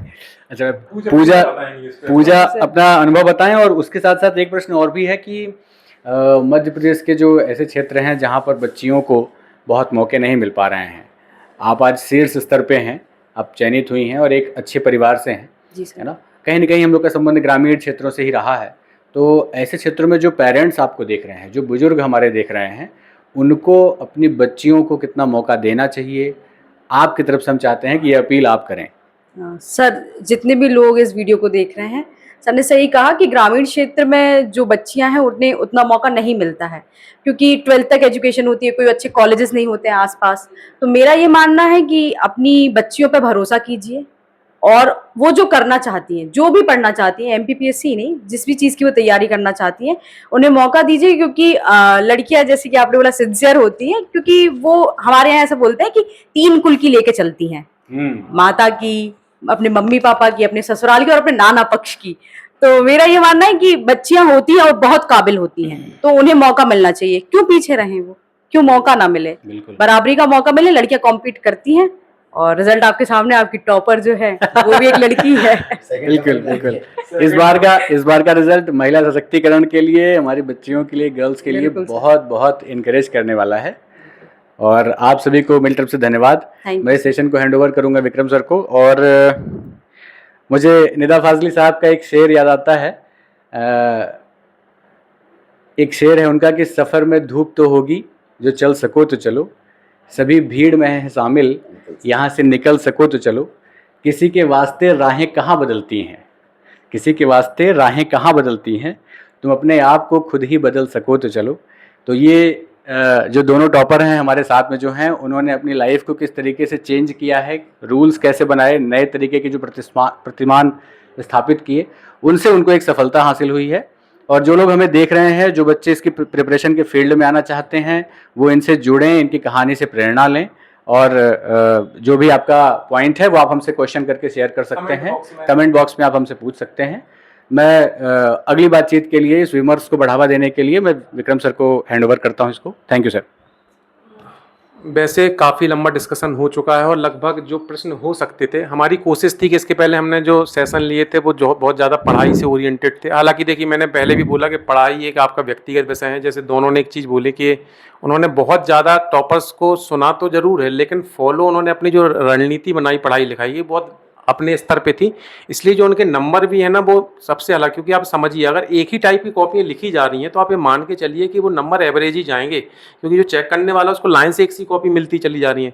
तो अगर आपके में डिफरेंस ही नहीं आ रहा चीज़ें, तो कहीं ना कहीं अंतर होगा। उन लोगों ने क्या है, जो कॉमन सोर्स है मार्केट के बहुत न करते हुए स्टैंडर्ड सोर्सेज पे चले गए। वो मैं तो शब्दों में गौर करिएगा, कॉमन सोर्सेज पे ना जाके उन्होंने स्टैंडर्ड सोर्सेज पे जाना पसंद किया। स्टैंडर्ड मतलब स्टैंडर्ड बुक्स पे जाना पसंद किया। टाइम लगा। देखिए, मैंने बोला ना, आप बिल्कुल सिविल सर्विस में आओ तो बिल्कुल मत सोच के आओ कि हम 6 महीने 1 साल में ही सब कुछ कर देना है। भाई, आप आराम से 2 साल का टाइम ले, 1 साल बिल्कुल पूरे ताकत से नोट्स बनाइए, 10 सोर्स जो अच्छे। हालांकि ये मैं सोच रहा हूँ भुवनेश्वर पूजा इस पे बोल दें, हालांकि मैं अपने अनुभव से बोल रहा हूँ, इतने सारे टॉपर्स से हम लगातार मिलते हैं कि 1 साल 1.5 साल आपको टाइम लगेगा अपने आप को प्रिपेयर करने में। फिर उसके बाद आप आंसर राइटिंग जो भी पैटर्न है उस पर आप जा सकते हैं। तो मैं यही बोलूँगा कि आपका जो नोट्स का एक आजकल जो एक बार बार हो रहा है कि नोट्स पे आप लोग बताइए कि आपने काफ़ी डिफरेंट है जो मेरा डिस्कशन हुआ, तो उस पर एक एक पॉइंट आप लोग करेंगे। हाँ, कुछ बताएंगे। हालांकि मैंने बोला ना, वो आपको फॉलो बहुत डायरेक्ट रटना नहीं है, वो आप अपने व्यक्तिगत स्तर पे अपडेट करें, एक जान लें कि यार इन लोगों ने इस पैटर्न को फॉलो किया है बस। जी सर, हमारा ये था मानना, हम लोग जब नोट्स बना रहे थे, बीच में तो हमने ज़्यादा अबोध थे सर, ज़्यादा पता नहीं था, प्रीलिम्स निकल गया था पहले अटेम्प्ट में, तो दे दिया मेंस, कॉल भी आ गया।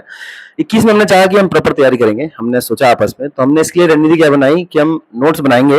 नोट्स हमने उन टॉपिक पे बनाए सर जिन्हें हमें लास्ट टाइम में रिवीजन करना है। कि हम ये तो नहीं लिखा कि मध्य प्रदेश की राजधानी भोपाल, लोग करते हैं सर, नोट्स मैंने देखा है, बच्चे रंग सब बना देते, वो किताब से नोट्स बना रहा है और किताब से मोटा बन गया, किताब ही बनाई है रोज, तो वो नोट्स लास्ट टाइम रिवीजन नहीं होता सर। नोट्स का यही है कि जो आपको बार बार, हाँ, सिनेप्सिस टाइप का, और बार बार रिमेंबर करने। सर सिनेप्सिस का ऐसा है, कुछ लोग बिल्कुल निमोनिक टाइप में लिखते हैं तो उनको ऐसे याद होता है। कई लोगों को मैंने देखा है वो पैराग्राफ भी लिखना चाहते हैं क्योंकि उनको उसमें कंपेटिबिलिटी है, तो वो भी हो सकता है। तो सर नोट्स का एक चीज है कि आप हर चीज ना बनाए नोट्स में उतनी चीज बनाए जो आपको बार बार याद करनी है, जो आपको याद नहीं है। जो आपको याद है तो आप दिमाग पे विश्वास कीजिए। सर मुझे लगता है अभी एक जो मनोवैज्ञानिक क्या चल रहा है गड़बड़ी, कि बच्चों को अपने मस्तिष्क पे, दिमाग पे विश्वास नहीं है, उन्हें लगता है कि हम भूल जाएंगे आगे टाइम पे, तो उस चक्कर में क्या हो रहा है, फिर दिमाग भी ऐसे ही करता है, वो भुला ही देता है लास्ट टाइम पे। तो यदि आप इस भरोसे भी रहेंगे, जैसे मैंने देखा सर, अब एक उदाहरण है, जब टेलीफोन नहीं हुआ करते थे, मतलब मोबाइल नहीं हुआ करते थे, लोग 10-10, 20-20 कॉन्टेक्ट नंबर याद रखते थे।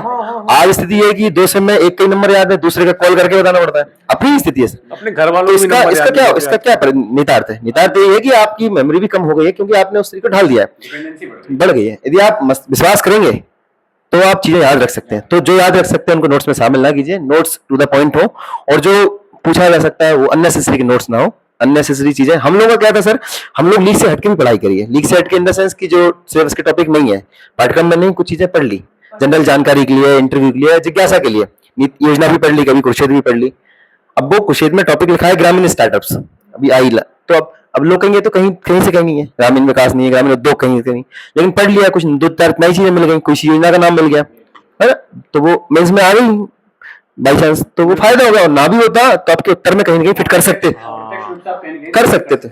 थे, तो उसका भी फायदा होता है। तो बच्चों का मैं एक ये भी कहना चाहूंगा, पढ़ने के स्तर पे, नोट्स के स्तर पे, आप जो चल रहे हैं, आप बच्चे क्या कर रहे हैं, नोट्स के नोट्स बना रहे हैं, मार्केट बुक्स के भी नहीं बना रहे हैं, बुक्स के बना दे तो भी बात थी, नोट्स जो बने हुए हैं किताबों के, उन्हीं नोट्स के नोट्स फिर बना लेते हैं, कंसाइज कर लिया, तो उससे डाइवर्सिटी भी नहीं आ रही है, उससे चीजें बिगड़ रही हैं। तो हम लोगों का ऐसा था कि स्टैंडर्ड बुक से पढ़े, नोट्स उतने बनाए जो काम के थे, जबरदस्ती नहीं बनाए, लेकिन सर नोट्स बनाना तो इम्पोर्टेंट है, ये तो मेरा मानना है, बिल्कुल बिल्कुल। क्योंकि अंतिम में वो 6 दिन होते हैं, उसमें आप सोच भी नहीं सकते किताब को हाथ लगाने का। दूसरों के न हाँ, ये सर एक गलत चलन है कि पीडीएफ डाल दीजिएगा नोट्स ग्रुप में तो कॉपी कराइए सब। अब उसमें समझ में नहीं आ रहा कहीं कुछ निशान बनाया है, काय का बनाया था। हम लोग सेम नोट्स थे लेकिन बनाए अपने अपने बस थे। बस बस कंटेंट सेम था। फॉलो किसी को करो आप, लेकिन अपने हिसाब से उस पर लिखो हाँ। कि नोट्स एक्चुअली इंस्पिरेशन है, हाँ सर, नकल देख नहीं सकते है, हैं आप। नकल नहीं है। जी सर। नोट्स देखने का मतलब ये है टॉपर्स के कि भाई इनकी स्ट्रेटजी क्या है। अब वो अच्छे सर फोटो कॉपी करा देते हैं, आप फोटो कॉपी की दुकान पे देखिएगा, वहाँ उन लोगों ने लिस्ट बना के रखी, ये टॉपर्स के नोट्स इतने में निकल रहे हैं, तो वो गलत बात है। आप अपने बनाइए, अपनी मेहनत कीजिए, आपका लिखा याद रहेगा आपको, तो उस पर विश्वास करें तो सर नोट्स। रवि जी कुछ इंटरव्यू से रिलेटेड क्वेश्चन पूछना चाहें? जी, एक क्वेश्चन और मेरे ध्यान में था अभी जो डिस्कस किया था बैकअप प्लान को लेके। मैं बता दूं सारे एस्पिरेंट को कि भुवनेश अभी पटवारी के पद पे कार्यरत हैं और पूजा ने भी अपना एमपी सेट क्वालिफाई किया हुआ है, यस सर। जो ये पहले ही हमसे डिस्कस कर चुके थे कि सर हमारा 2020 का इंटरव्यू हो गया, उसमें नहीं हुआ। फॉरेस्ट का भुवनेश ने इंटरव्यू दिए हैं, उसमें नहीं हुआ। तो आगे पीएससी के एग्ज़ाम पे हम फोकस तो हैं, लेकिन अब साथ में बैकअप प्लान लेके चलना चाहिए कि नहीं चलना चाहिए, क्योंकि दबाव तो कहीं ना कहीं रहता ही है सारे एस्पिरेंट पे।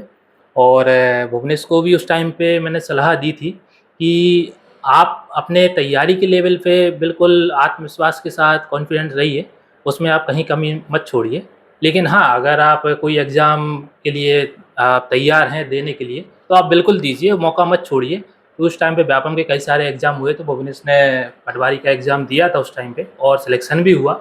इसमें आपकी तैयारी में ही फ़ायदा होगा, कहीं ना कहीं आपका आत्मविश्वास बढ़ता ही है। और पूजा ने भी सेट का फॉर्म डाला था और इनकी मास्टर्स है और ये पॉलिटिकल साइंस से पब्लिक एडमिनिस्ट्रेशन पब्लिक एडमिनिस्ट्रेशन से इनका सेट क्वालिफाई हुआ है। और कहीं ना कहीं इनके रिजल्ट में एक भूमिका वो भी है कि हाँ, इनका बैकअप प्लान पहले से तैयार हो चुका था और उसमें भी ये सफलता पा चुके थे।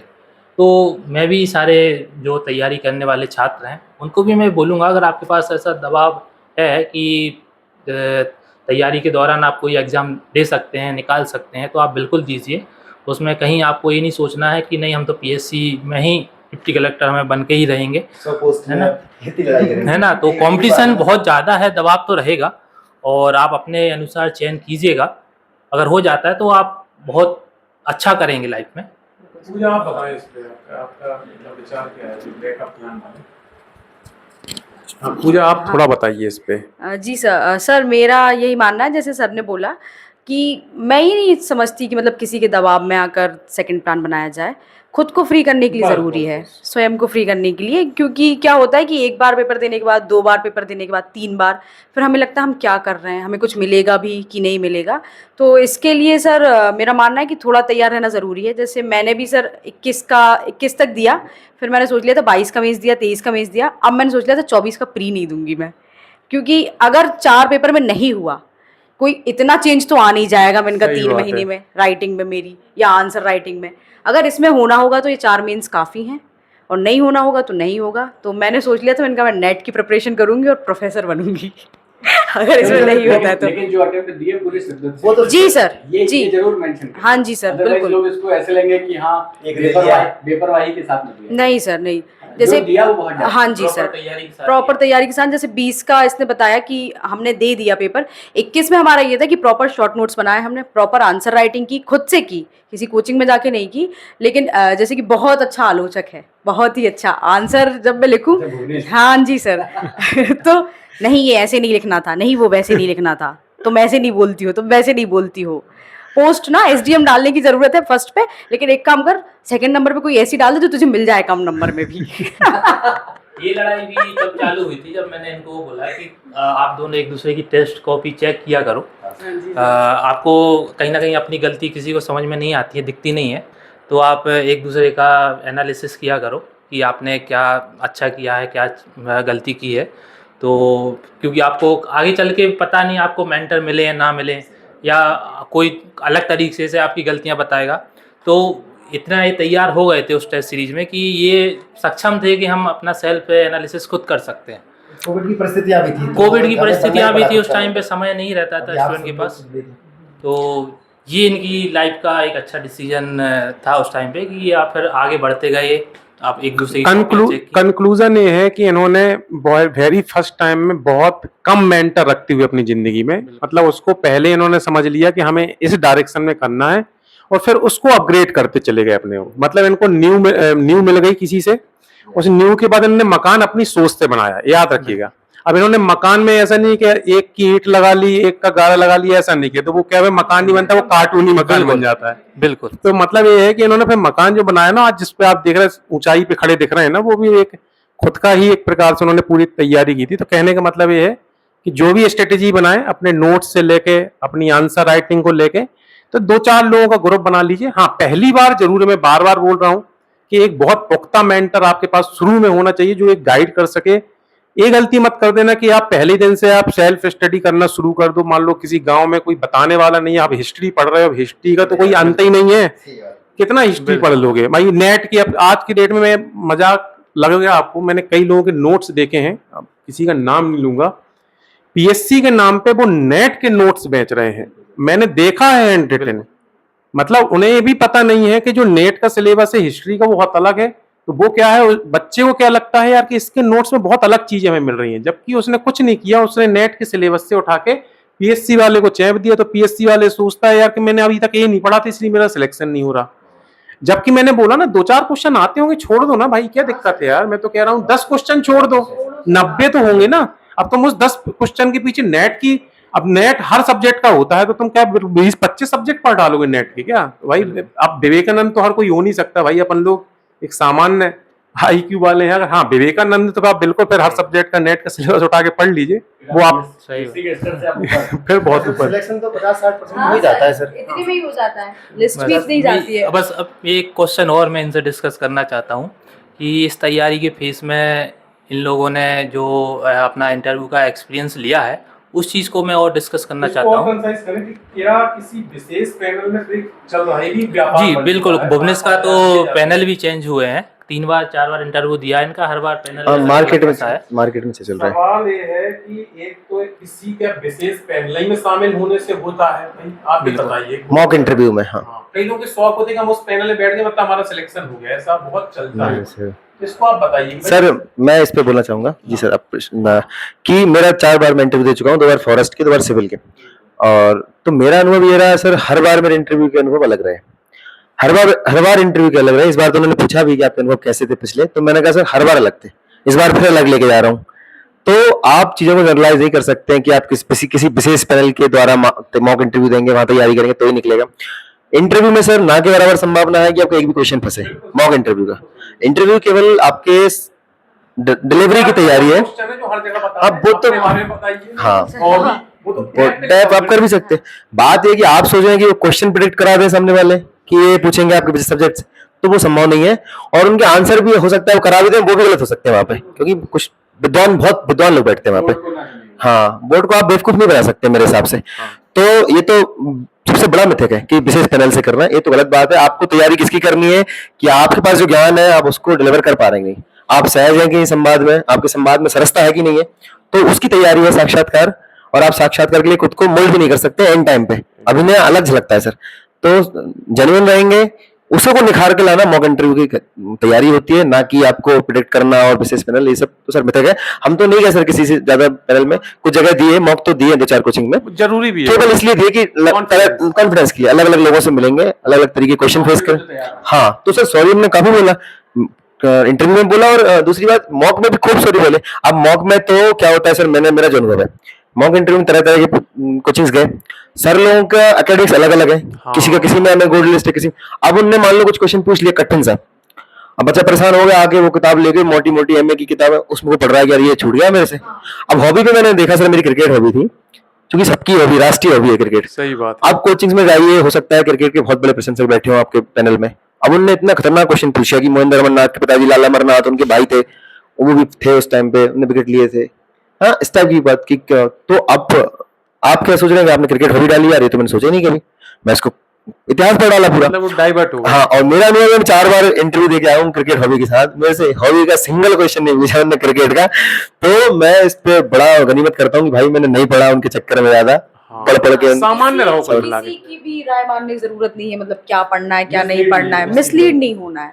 केवल कॉन्फिडेंस हाँ। बढ़ाने के लिए आप कर सकते हाँ हो। बिल्कुल। क्वेश्चन प्रेडिक्ट फंसाइए मत फंसने हाँ। और सर जो पढ़ा है उस पर विश्वास और रखना अपने डेप सीखना है। पे टिके रहें हाँ मेरे सर। हिसाब से कि डेप बिल्कुल की एक एक सर। लाइन आपको अच्छे से हो जी सर। और उसका डिस्क्रिप्शन आपके पास होना चाहिए। डेफ तो बेसिक है, आप इंटरव्यू तैयारी कर रहे हैं तो कैसे करेंगे, तो डेफ तो कीजिए कम से कम। जैसे पीएससी कर रहे हो तो सिलेबस आपके लिए बेसिक है, ऐसे ही जब अगर इंटरव्यू ना। देने जा रहे हैं तो फिर डेप आपके लिए डेफ तो basic है। कीजिए, हॉबी भाई तो हॉबी भी कीजिए, हाँ। लेकिन ये नहीं कि आपको घुसते ही चले जाना है तो आप हॉबी से, वो संभावना कम रहती है आने की। और वहां पे जनरल टॉक होती है, सर लोगों ने हुआ बनाया है कि वो आपको प्रेशर करेंगे तो ये करेंगे, हो सकता है होता है किसी के साथ, लेकिन मेरे जो अनुभव है अपवाद है, जो मैं शुरू में बोला हूँ कि जो कुछ घटनाएं होती वो अपवाद है। अपवाद से दुनिया नहीं चलती, अपन को इन जनरल चलना है जो 80-90% के साथ होता है। हाँ 10% के साथ हुआ होगा, वो एक जी उनके सर। अनुभव में और व्यक्ति। सिलेक्शन होता है सर इसमें सबके हो रहे हैं। हमने मैं दिया हूँ कि भैया क्या होता है, गए बैठे वो बिल्कुल आपको रिलैक्स करेंगे, आप बैठिए बढ़िया से बैठिए, जनरल टॉक होगी और सवाल इतने उथले होंगे सर, इतने उथले होंगे, केवल परिभाषा इस टाइप की चीजें पूछेंगी। और होगा भी तो विश्लेषणात्मक ऐसा होगा कि बच्चे की सही में परख की जाएगी। बच्चे क्या पढ़ रहे हैं सर, फैक्ट पढ़ना शुरू कर दिया है कि क्रिकेट की गेंद कितने ग्राम की होती है। मैं तो कहता हूँ ऐसे क्वेश्चन यदि पूछे भी जाते हैं तो आप सॉरी बोलने का स्कोप तो है ही, हाँ, हाँ, उससे आपका ये मूल्यांकन तो नहीं हो सकता कि यार बच्चे में योग्यता नहीं है, ये 155 ग्राम नहीं बता पाया बॉल का वजन, तो ये योग्य नहीं है। और मैंने मेंस के मार्क्स, वो तो हाँ। अगर मेंस के मार्क्स आपके बहुत अच्छे हैं तो तो फिर रैंक डिसाइड होनी है, वो तो फिर इंटरव्यू, बस रैंक ही कर सकते और इंटरव्यू तैयारी तो पहले दिन से होती है सर। आपके कंसेप्ट क्लियर है आपके हर एक टॉपिक पे, आपके सिलेबस में, और आपको थोड़ा सा देश दुनिया का भी नॉलेज है। मैं सर एक पॉइंट और ये जोड़ना चाहूंगा, मैं इसकी तैयारी में जो आपने बोला पढ़ने कितने घंटे पढ़ते थे, मेरे हिसाब से सर बाहर भी निकल के देखना चाहिए हाँ। कि क्या चल रहा है, क्योंकि कई बार चीजें आपके ऑब्जर्वेशन से जो हाँ, क्लिक हाँ, होती है हाँ, वो मेंस में लिखते हैं, उससे ज्यादा लेट कर पाएगा। आप गरीबी के कारण लिखिए, आप आर्थिक विकास के कई उपाय लिखिए दुनिया भर के, उसको बिल्कुल रिटर्न नहीं लगेंगे एग्जामिनर को।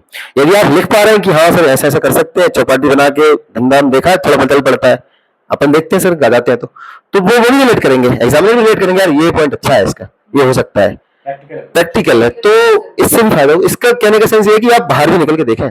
आपने निदा फाजली का कोट किया सर, उनकी शायद एक लाइन है कि ख्वाब से निकलो, धूप में नहाओ, हाँ सर आप धूप में नहाओ, तो मैं भूल रहा हूँ, हटा के देखो कि जिंदगी क्या है, किताबों को हटा के देखो, घटा में नहा के देखो, ऐसा है सर, धूप में नहाओ घटाओं में नहा के देखो, जिंदगी क्या है, किताबों को हटा के देखो। तो एक लाइन वो भी है सर, किताबों से बाहर भी चीज है, किताब में सारी चीजें नहीं आ सकती है, तो किताब से बाहर जीवन आया उसके बाद किताब है सर। हाँ सर, एक ये है स्ट्रेस मैनेजमेंट का, स्ट्रेस मैनेजमेंट करना है जो हमारी रणनीति थी, हम परम लक्ष्य नहीं माना है सर इसको, इससे मोक्ष नहीं होने वाला है। हम देख रहे हैं देश दुनिया में रोज देख रहे हैं क्या हो रहा है, लाखों लोग मर रहे हैं, असमय मर रहे हैं, हम नई अवस्था में मर रहे हैं, सही बात है। अब मृत्यु तो अंतिम है, उसके बीच में कहाँ ठहरती है पीएससी, सही बात। कहाँ ठहरती है आपकी एसडीएम की पोस्ट, कहीं नहीं ठहरती है। तो इतनी बड़ी चीज भी नहीं है, यदि आप क्लियर रहेंगे कि भैया अंत तो है ही, तो फिर इतना दबाव नहीं होगा। और जीवन मरण का तो सर है ही नहीं सवाल, जो इसे पार पालेगा कि भैया हाँ इतनी बड़ी चीज नहीं है, होगा तो होगा, क्षमताएं पूरी देंगे, एक पड़ाव है, पड़ाव है। 4-5 साल आया, पूरी ऊर्जा लगाएंगे, उससे होगा तो ठीक है, क्योंकि स्ट्रेस में से क्षमताएं कम होती है। यदि आप इस तरह दबाव रखते हैं करनी है इस बार तो करनी है, घर वालों ने बोला, तो आप 100% नहीं कर सकते। तो इसका भी ध्यान में रखा जाए कि कम से कम दबाव हो, उसके लिए अंतिम ना माना जाए पीएससी की तैयारी को। जी सर। ड्रेसिंग का और एक इंटरव्यू में आजकल बहुत चलता है कि भाई गर्मी पड़ी हुई है, लोग गर्ल्स के लिए गर्ल- तो ये है कि साड़ी पहन के जा रही हैं, जबकि मतलब ऐसा दबाव उन्होंने खुद बना लिया है। जी सर। भाई एक सलवार सूट मतलब जिस पे कंफर्टेबल। हमारे पास इसको लेकर के दो कहानियां हैं। हमारे पास कुछ चयनित लोग भी हैं और कुछ जो चयनित नहीं हुए। एक लड़की के बारे में हमें हमारे एक सीनियर जो कि पहले पीएससी के बोर्ड मेंबर हुआ करते थे, उन्होंने बताया कि वो इंटरव्यू देने के लिए गई और वो पहली बार उन्होंने साड़ी पहनी और वो जैसे ही रूम में एंटर करती हैं वो गिर गई और वहाँ से इंप्रेशन बहुत ख़राब हुआ। बोर्ड मेंबर्स भी नाराज़ हुए, डिमोटिवेट भी हुई वहाँ से। और एक चयनित अभ्यर्थी भी हैं हमारे ग्रुप की, बड़ी हमारी क्लोज हैं, वो बता रही थी कि उनके ग्रुप के किसी एक व्यक्ति ने साड़ी पहनी हुई थी, मतलब लड़की ने, जिनका इंटरव्यू बहुत अच्छा गया। और लड़कियों में अक्सर ऐसा होता है, तो फिर उस लड़की ने भी साड़ी ही पहनी और वही वाली साड़ी पहनी जो अगले किसी दिन उनका इंटरव्यू था। तो अल्टीमेटली ये भी एक अंधविश्वास बन गया कि साड़ी को पहन लेने से बिल्कुल नहीं सर। मैं तो ऐसा सोचने लगा था कि उनके ग्रुप में जो लड़के होंगे वो क्या सोच रहे होंगे। और लड़कों के लिए तो पहले बहुत सारा चलता था कि सूट पहनिए, टाई पहन के जाइए। नो डाउट फिजिकल अपीयरेंस के नंबर मिलते हैं। आप जब तक रूम में आप एंटर करते हैं तो आप बोलते नहीं हैं, तो आपकी जो बॉडी लैंग्वेज होती है, नॉन वर्बल कम्युनिकेशन, उसके मार्क्स होते हैं, आपके अपीयरेंस के नंबर होते हैं, नो डाउट। लेकिन अभी जो पीएससी जिस मोड में जा रहा है वो ये मानता है कि बच्चा सहज किस्म है। बिल्कुल सर। आप मई जून के महीने में चिलचिलाती गर्मी में आप इंटरव्यू देने के लिए आए हैं और आप गले को बिल्कुल टाई फांसी के लगा फंदे से आपने बांधा हुआ है और आपने सूट पहना हुआ, आप कंफर्टेबल उसमें नहीं है, तो आप समझ सकते हैं कि अगर आप खुद ही सहज नहीं हैं तो आप बोर्ड के मेंबर्स से कैसे सहज होंगे, है ना। आपकी उपस्थिति, वो आपको कंफर्टेबल इसीलिए करना चाह रहे हैं। बाकी पूजा बताएंगी। जी सर। जी।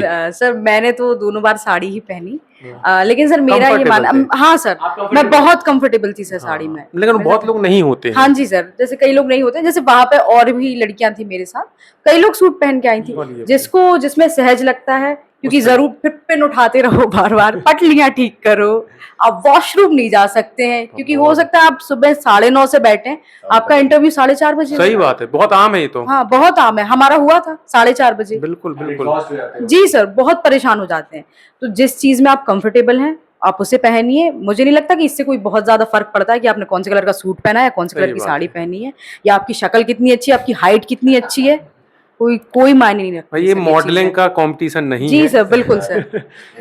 सर और मेरा ये मानना है, जैसे इस बार मैं फॉरेस्ट के पैनल में गया था तो उसी दौरान सुना ही आया कि एक बोर्ड मेंबर ने, अध्यक्ष थे वहां पे पैनल के, उनने तो ये पूछ लिया बच्चे से कि आप इतनी गर्मी में कोट पहन के क्यों आए हैं, आपको किसी ने बोला है कि इससे ज्यादा नंबर मिलते हैं?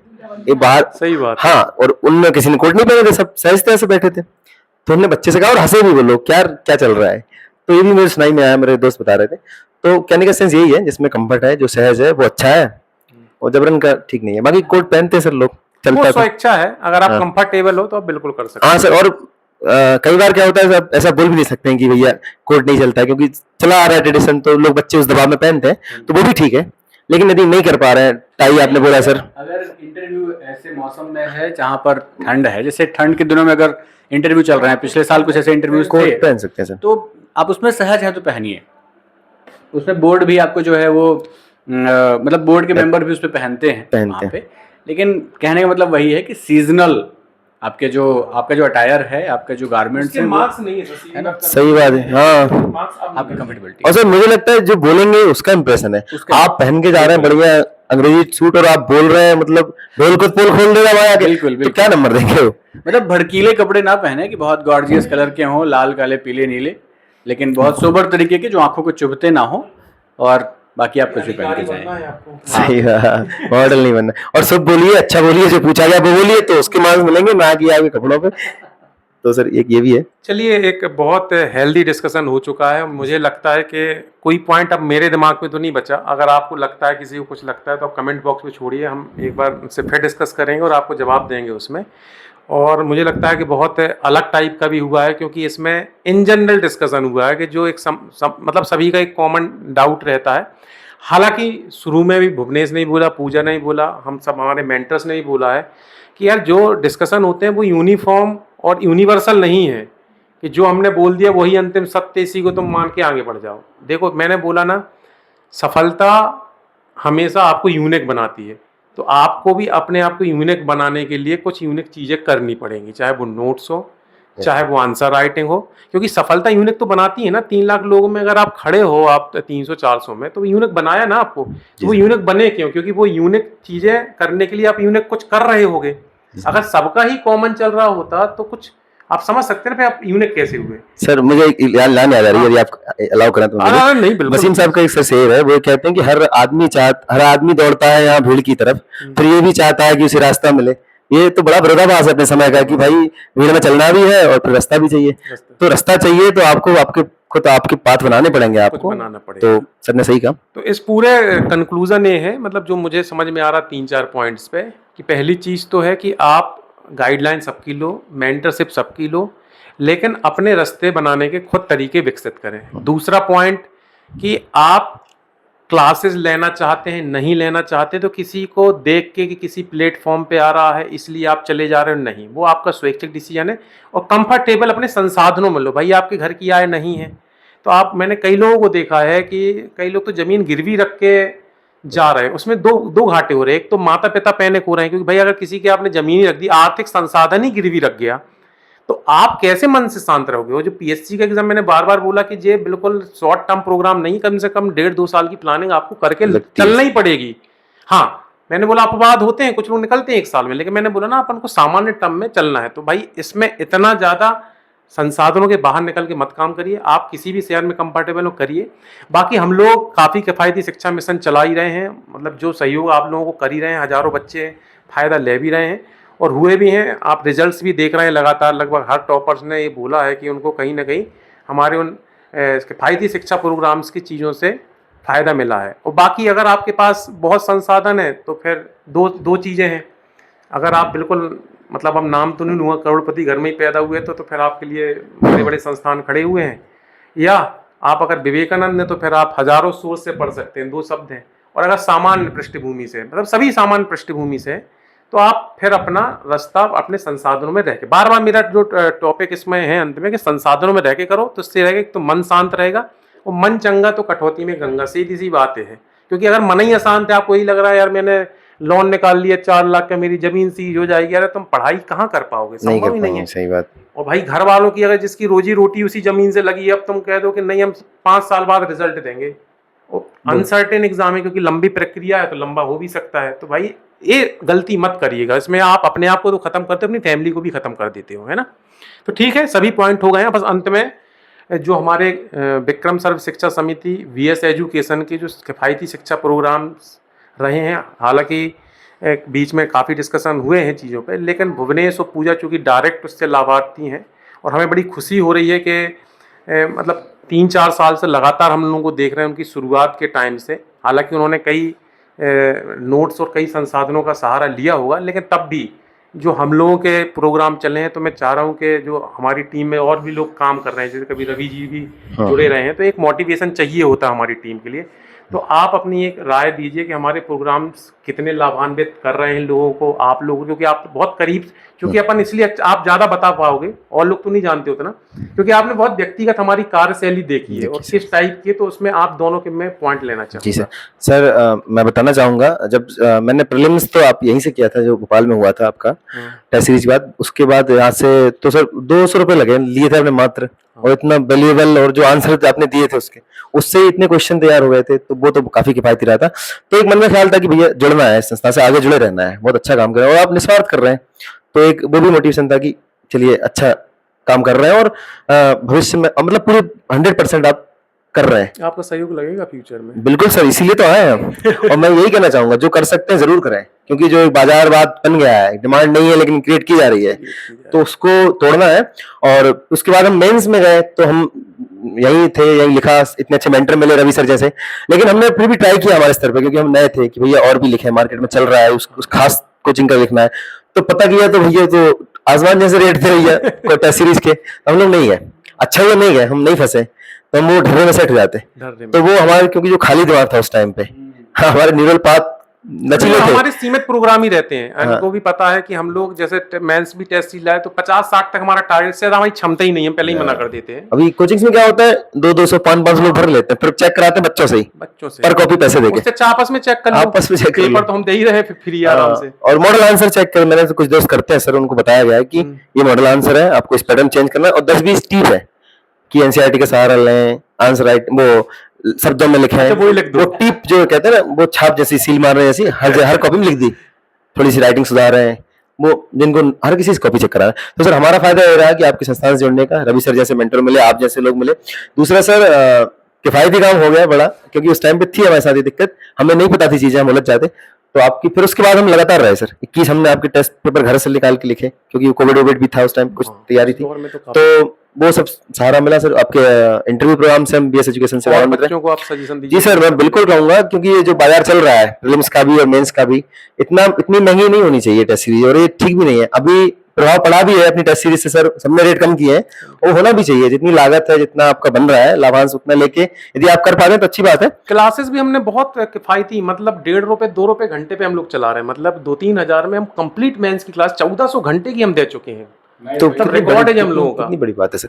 बाकी जो लोग जहाँ कर सकता है, सर ने भी बोला, वो करें, उसमें कोई बाध्यता नहीं है, व्यक्तिगत है। हाँ, लेकिन ये नहीं है कि आप तो इधर उधर से पैसे लेके टेस्ट सीरीज एक खास ज्वाइन कर रहे हैं इस आशा के साथ कि भैया मेंस इससे इस बार हो जाएगा, टेस्ट सीरीज ज्वाइन कर लिए, तो ये तो ठीक नहीं है। आप जहाँ कर सकते हैं करें, और मेरे हिसाब से प्रोग्राम में जरूर जुड़ना चाहिए। हमें तो बहुत लाभ हुआ है इससे। हम आपको भी यही कहेंगे कि जरूर आप जुड़िए, और हमारी इच्छा है कि हम आगे भी जुड़े रहेंगे, और हम जितना कर सकते हैं किसी के लिए हम जरूर करेंगे सर। बिल्कुल, मतलब हमेशा हमारे करेंगे। वीएस एजुकेशन में पुराने जैसे नंदन जी हैं, अमित जी हैं, बहुत सारे पुराने टॉपर्स हैं जो बोल चुके हैं कि जैसे ही टाइम मिलेगा, जैसे शरद पांडे सर भी अपने जॉब के बाद हमें समय दे पाते हैं जबकि बहुत व्यस्तता है, तो आगे सभी जुड़े रहेंगे। आप लोगों को जब भी मार्गदर्शन चाहिए सैटरडे संडे टाइम लेके आइए, हम बिल्कुल डायरेक्ट मिलवाएंगे। हमारा कोई फीस नहीं लेंगे आपसे, आप निश्चिंत रहिए, हमारी इसमें कोई फीस नहीं है। और आप मिलिए, डिस्कस कीजिए, क्योंकि ये देखिए सभी के दो पक्ष हैं। एक आर्थिक पक्ष है तो वो हमारा भी चल रहा है, लेकिन हमने सिविल सर्विस से आर्थिक पक्ष नहीं बनाया। हमारे दूसरे काम है जहाँ से हम करते हैं, और हमारी ज़िंदगी के उसूल तक हम अपने जीवन में जो कमाएंगे 5-10% दान करेंगे। तो हमने बोला कि ऐसे दान करने से अच्छा हम शिक्षा दान कर देते हैं। भाई जो हमारा आर्थिक हम कर रहे हैं, जो भी हमारे काम है, क्योंकि हर कोई आया है तो भाई कुछ तो अर्थ कमाने के लिए करेगा, क्योंकि सीधी सी बात है। लेकिन एक जो साइड में होता है ना कि भाई मैंने 5-10% रखा कि जो मेरे जीवन में दान करना है, तो मैंने उसको शिक्षा दान के हिसाब से कोशिश की। पूजा आप भी, क्योंकि आप भी लगातार रहे हो, जी तो सर। आप जरूर इस पे अपने कुछ विचार रखें। सर जैसा कि इसने बताया कि प्रारंभ में मोटिव तो यही था कि किफ़ायती थी, हाँ। इसलिए हमने ये ज्वाइन की थी। बाकी सर आगे चल के जैसे रवि सर का सहयोग मिला, रवि सर की कॉपी चेकिंग, सर इतनी 2-3 ये बता रहा है जैसे 2-3 जगह और टेस्ट दे चुके हैं हम, हमने आज तक ऐसी कॉपी चेकिंग नहीं क्या देखी बात सर। है, बहुत ही बड़ी बात। कॉपी में हमसे ज्यादा सर लिखते थे। मतलब सच में कम से कम 1.5 से 2 घंटे एक कॉपी को चेक करने में, बड़ी बात और है। कोई व्यक्ति आपको बाहर इतना टाइम नहीं देगा। पर्सनली इतने अच्छे बताने वाला मेंटर नहीं है मिलना, किसने चेक की है। बिल्कुल सर। सबसे बड़ा तो ये समस्या है। जैसे उसने बता दिया कि बस लिख दिया कि इसको 3 लाइन में लिखना है, इसको 4 लाइन में लिखना है, एनसीईआरटी का सहारा लें, राइटिंग सुधारें, 10 की। लाइन खींचें, डायग्राम बनाएं, बस ये चीजें हैं। वाकई में यही चीजें हैं।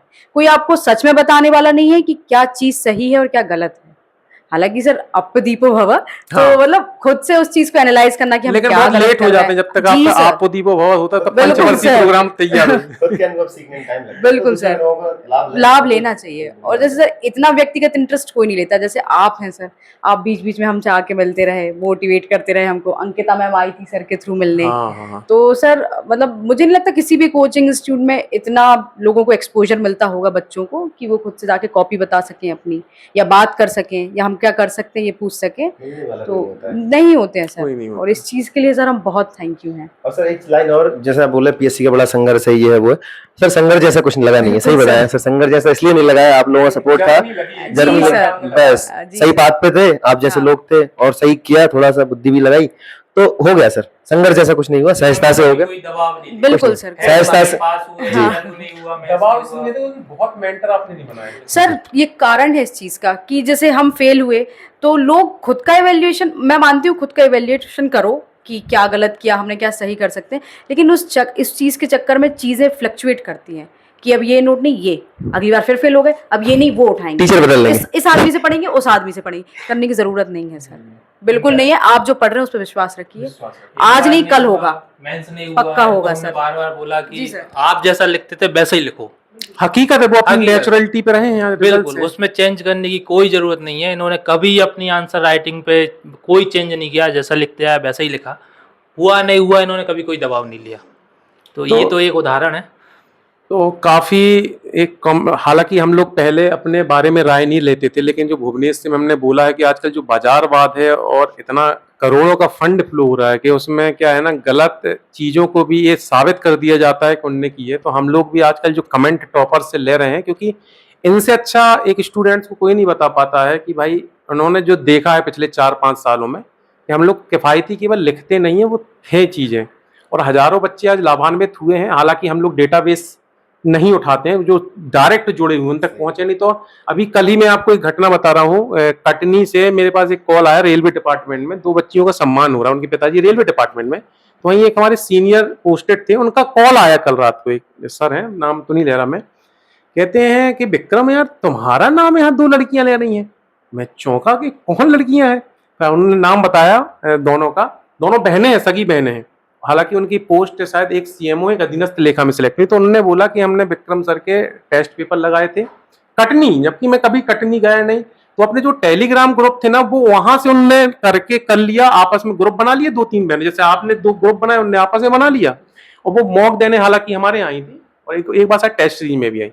उसके अलावा उन्होंने सब कर लिया, मुझे खुद पता नहीं, वो तो मेरे सीनियर थे, उन्होंने कॉल करके बोला, उन्होंने बात कराई मुझसे, यार विक्रम सर से बात करो। ये तो उन बच्चियों के पास भी मेरे नंबर नहीं थे और मेरे पास भी कुछ नहीं था। मैं अगर ऐसे में एक एग्जांपल दे रहा हूँ, तो ऐसे मुझे पता ही नहीं कि एमपी लेवल पे कितने लोग हैं जो इससे लाभान्वित हो गए, और वो इतना नेकी का दरिया में डाल। लेकिन कुछ सेशन हमें करना इसलिए जरूरी है ताकि जो आगामी टिकटॉक और इंस्टा वाली और फेसबुक वाली जनरेशन है वो भी समझ सके कि केवल काम पोस्टर पे नहीं चल रहे हैं, एक धरातल पे भी हो रहे हैं। तो चलिए, मेरे ख्याल से सभी सेशन हो चुके हैं, और जैसे भुवनेश और पूजा बोल चुके हैं कि भविष्य में जब भी समय रहेगा, आप लोग जो दूरस्थ क्षेत्रों में हैं, नोट्स को लेके प्रॉब्लम है, आप आइए सैटरडे संडे। अगर वो भोपाल में रहते हैं तो हम, आप मानिए, नंबर्स हमारे जारी हैं, आप बिल्कुल मैसेज छोड़ दीजिए जो हमारे प्रोग्राम चल रहे हैं, किसी भी नंबर, 3-4 नंबर जारी हैं, तो अगर बोल देंगे सर सैटरडे संडे आ रहे हैं, हमें मिलना है सर लोगों से या मैम से, भोपाल में रहेंगे तो हम बता देंगे किस डेट पे है, तो आप लोग आके अपना यहीं से चेक करवा लीजिए, आपको जरूरत ही नहीं कहीं जाने की, क्योंकि उन्होंने उस चीज को जिया है और उसको कंप्लीट मुकाम भी दिया है। तो मुझे नहीं लगता कि एक प्रकार से ये भी गुरु अब हो चुके हैं, अब इनको आपको बता सकते हैं कि भाई ये इस एक का ये बात है ना। तो एक फाइनल मैसेज आप दोनों का, उसके बाद इस सेशन का एंड करते हैं। सर, मैं इसके लिए तो सब आप सभी लोगों का आभार, आपने यहाँ बुलाया, इतना सम्मान दिया, और हमारी जर्नी में आप सबसे हमारे सहायक रहे, तो उसके लिए भी आपका धन्यवाद। बच्चों से यही कहूँगा, हम हमेशा आपके बीएस एजुकेशन एनजीओ के लिए उपलब्ध हैं। सर ने जैसा बोला, आप जब भी कांटेक्ट कर सकते हैं, हम जरूर, यदि संभव रहा, जैसा रहा, तो जरूर आएंगे। हमारी इच्छा है, ये मिशन जो आपने चलाया है बिल्कुल निस्वार्थ होकर जो आप काम कर रहे हैं, सर भी जुड़े हुए हैं और भी सर जुड़े हुए हैं, तो इसको हम भी इसमें सहपाठी बने और हम भी इसमें आगे जाएं, क्योंकि इसकी जरूरत है सर। जो देख रहे हैं, जो चीजें चल रही हैं और जो भ्रम फैलाया जा रहा है, तो उसमें कहीं ना कहीं यदि हम सहायक हो पाते हैं तो हमें ये अच्छा लगेगा।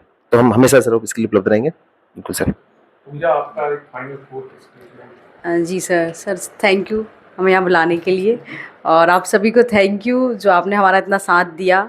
मम्मी पापा, घर वाले, सब, मतलब भगवान, सबकी बदौलत है जो हम आज यहाँ बैठे हैं। और सर, हमसे जो भी सहयोग बन पड़ेगा, आजीवन हम सहयोग करना चाहेंगे सर, और बिल्कुल करना चाहेंगे सर। Thank you sir. मतलब मेरे लिए अब इससे बड़े वर्ड नहीं हो सकते। और सबसे अच्छी चीज़ है, मेरे हर लाइव सेशन में जितने लोग आए हैं, एक पिंकी भी आई थी, वो भी अभी AR में टॉपर हैं, फीमेल टॉपर हैं, और भी बहुत सारे टॉपर्स, कोई चाहे नंदन जी रहे हो, चाहे मतलब सबने दिल से बोला इस चीज़ को। मेरे लिए बहुत बड़ी उपलब्धि है कि मतलब इतने बड़े बड़े एड टैगों के बीच में बैठा हुआ हूँ, लेकिन आज सब दिल से बोलते हैं कि सर आपके साथ रहेंगे, और हम लोग इस मिशन को बंद नहीं करेंगे। हमारी जितनी क्षमताएं हैं, जब तक क्षमता है, भले अकेला रहेंगे लेकिन करेंगे। हालांकि बहुत अच्छे हाथ मिले, एक अधिकारियों का भी लगातार सर का इतना पहले से सिलेक्शन है, उस दौर से 17-18 से होते हुए हम 19-20 से होते आज 21 तक के लगातार, जो सर का तो 13 बैच है, वहां से एक बहुत सारे अधिकारी। अब चूंकि अब क्या है, एक हम भी जानते हैं कि जब आप 5 साल बाद होंगे तो आपकी व्यस्तताएं बहुत बढ़ चुकी होंगी, तो आप वैसा, क्योंकि वो आपका एक जॉब है, तो आप उसको अलग, लेकिन हाँ जितना समय दे पाएंगे। अभी जैसे उनके पास समय है 2-3 महीने का, अगर कुछ बच्चे आंसर राइटिंग को, जो मैंने बोला ना, बहुत बड़ा मार्केट खड़ा हुआ है, नोट्स को लेके हुआ है, अगर उसका डिस्कशन करना हो आपको, तो आप सैटरडे संडे हमारे साइड से इनवाइटेड है भोपाल में। और भोपाल सेंटर इसलिए है क्योंकि भोपाल में अगर वो रहेंगे तो हम बता देंगे कि इस डेट को वो अवेलेबल है, तो आप आ जाइए, हम 1-2 घंटे वो दे सकते हैं। क्योंकि अच्छा है, क्योंकि अब जिस पद पे वो जा रहे हैं वो लोक सेवा का पद है, तो उसके पहले ही वो कुछ लोक सेवा करके जाएंगे, तो वो उस पद की महिमा यथार्थ हो जाएगी। बिना वेतन वाली लोक सेवा करने बिल्कुल सर। आप भी कर रहे हैं काफी समय से। सैलरी मिलना शुरू हो जाएगी। ठीक है, चलिए सेशन का एंड कर रहे हैं। आज बहुत अच्छा दिन रहा हम लोगों का कि हमारे 2 बहुत ही जो व्यक्तिगत स्तर पे जुड़े थे, आज उनका सेशन हुआ। और आगे आपके जो डाउट हो आप कमेंट बॉक्स में छोड़ते चलें। थैंक यू आप सभी का।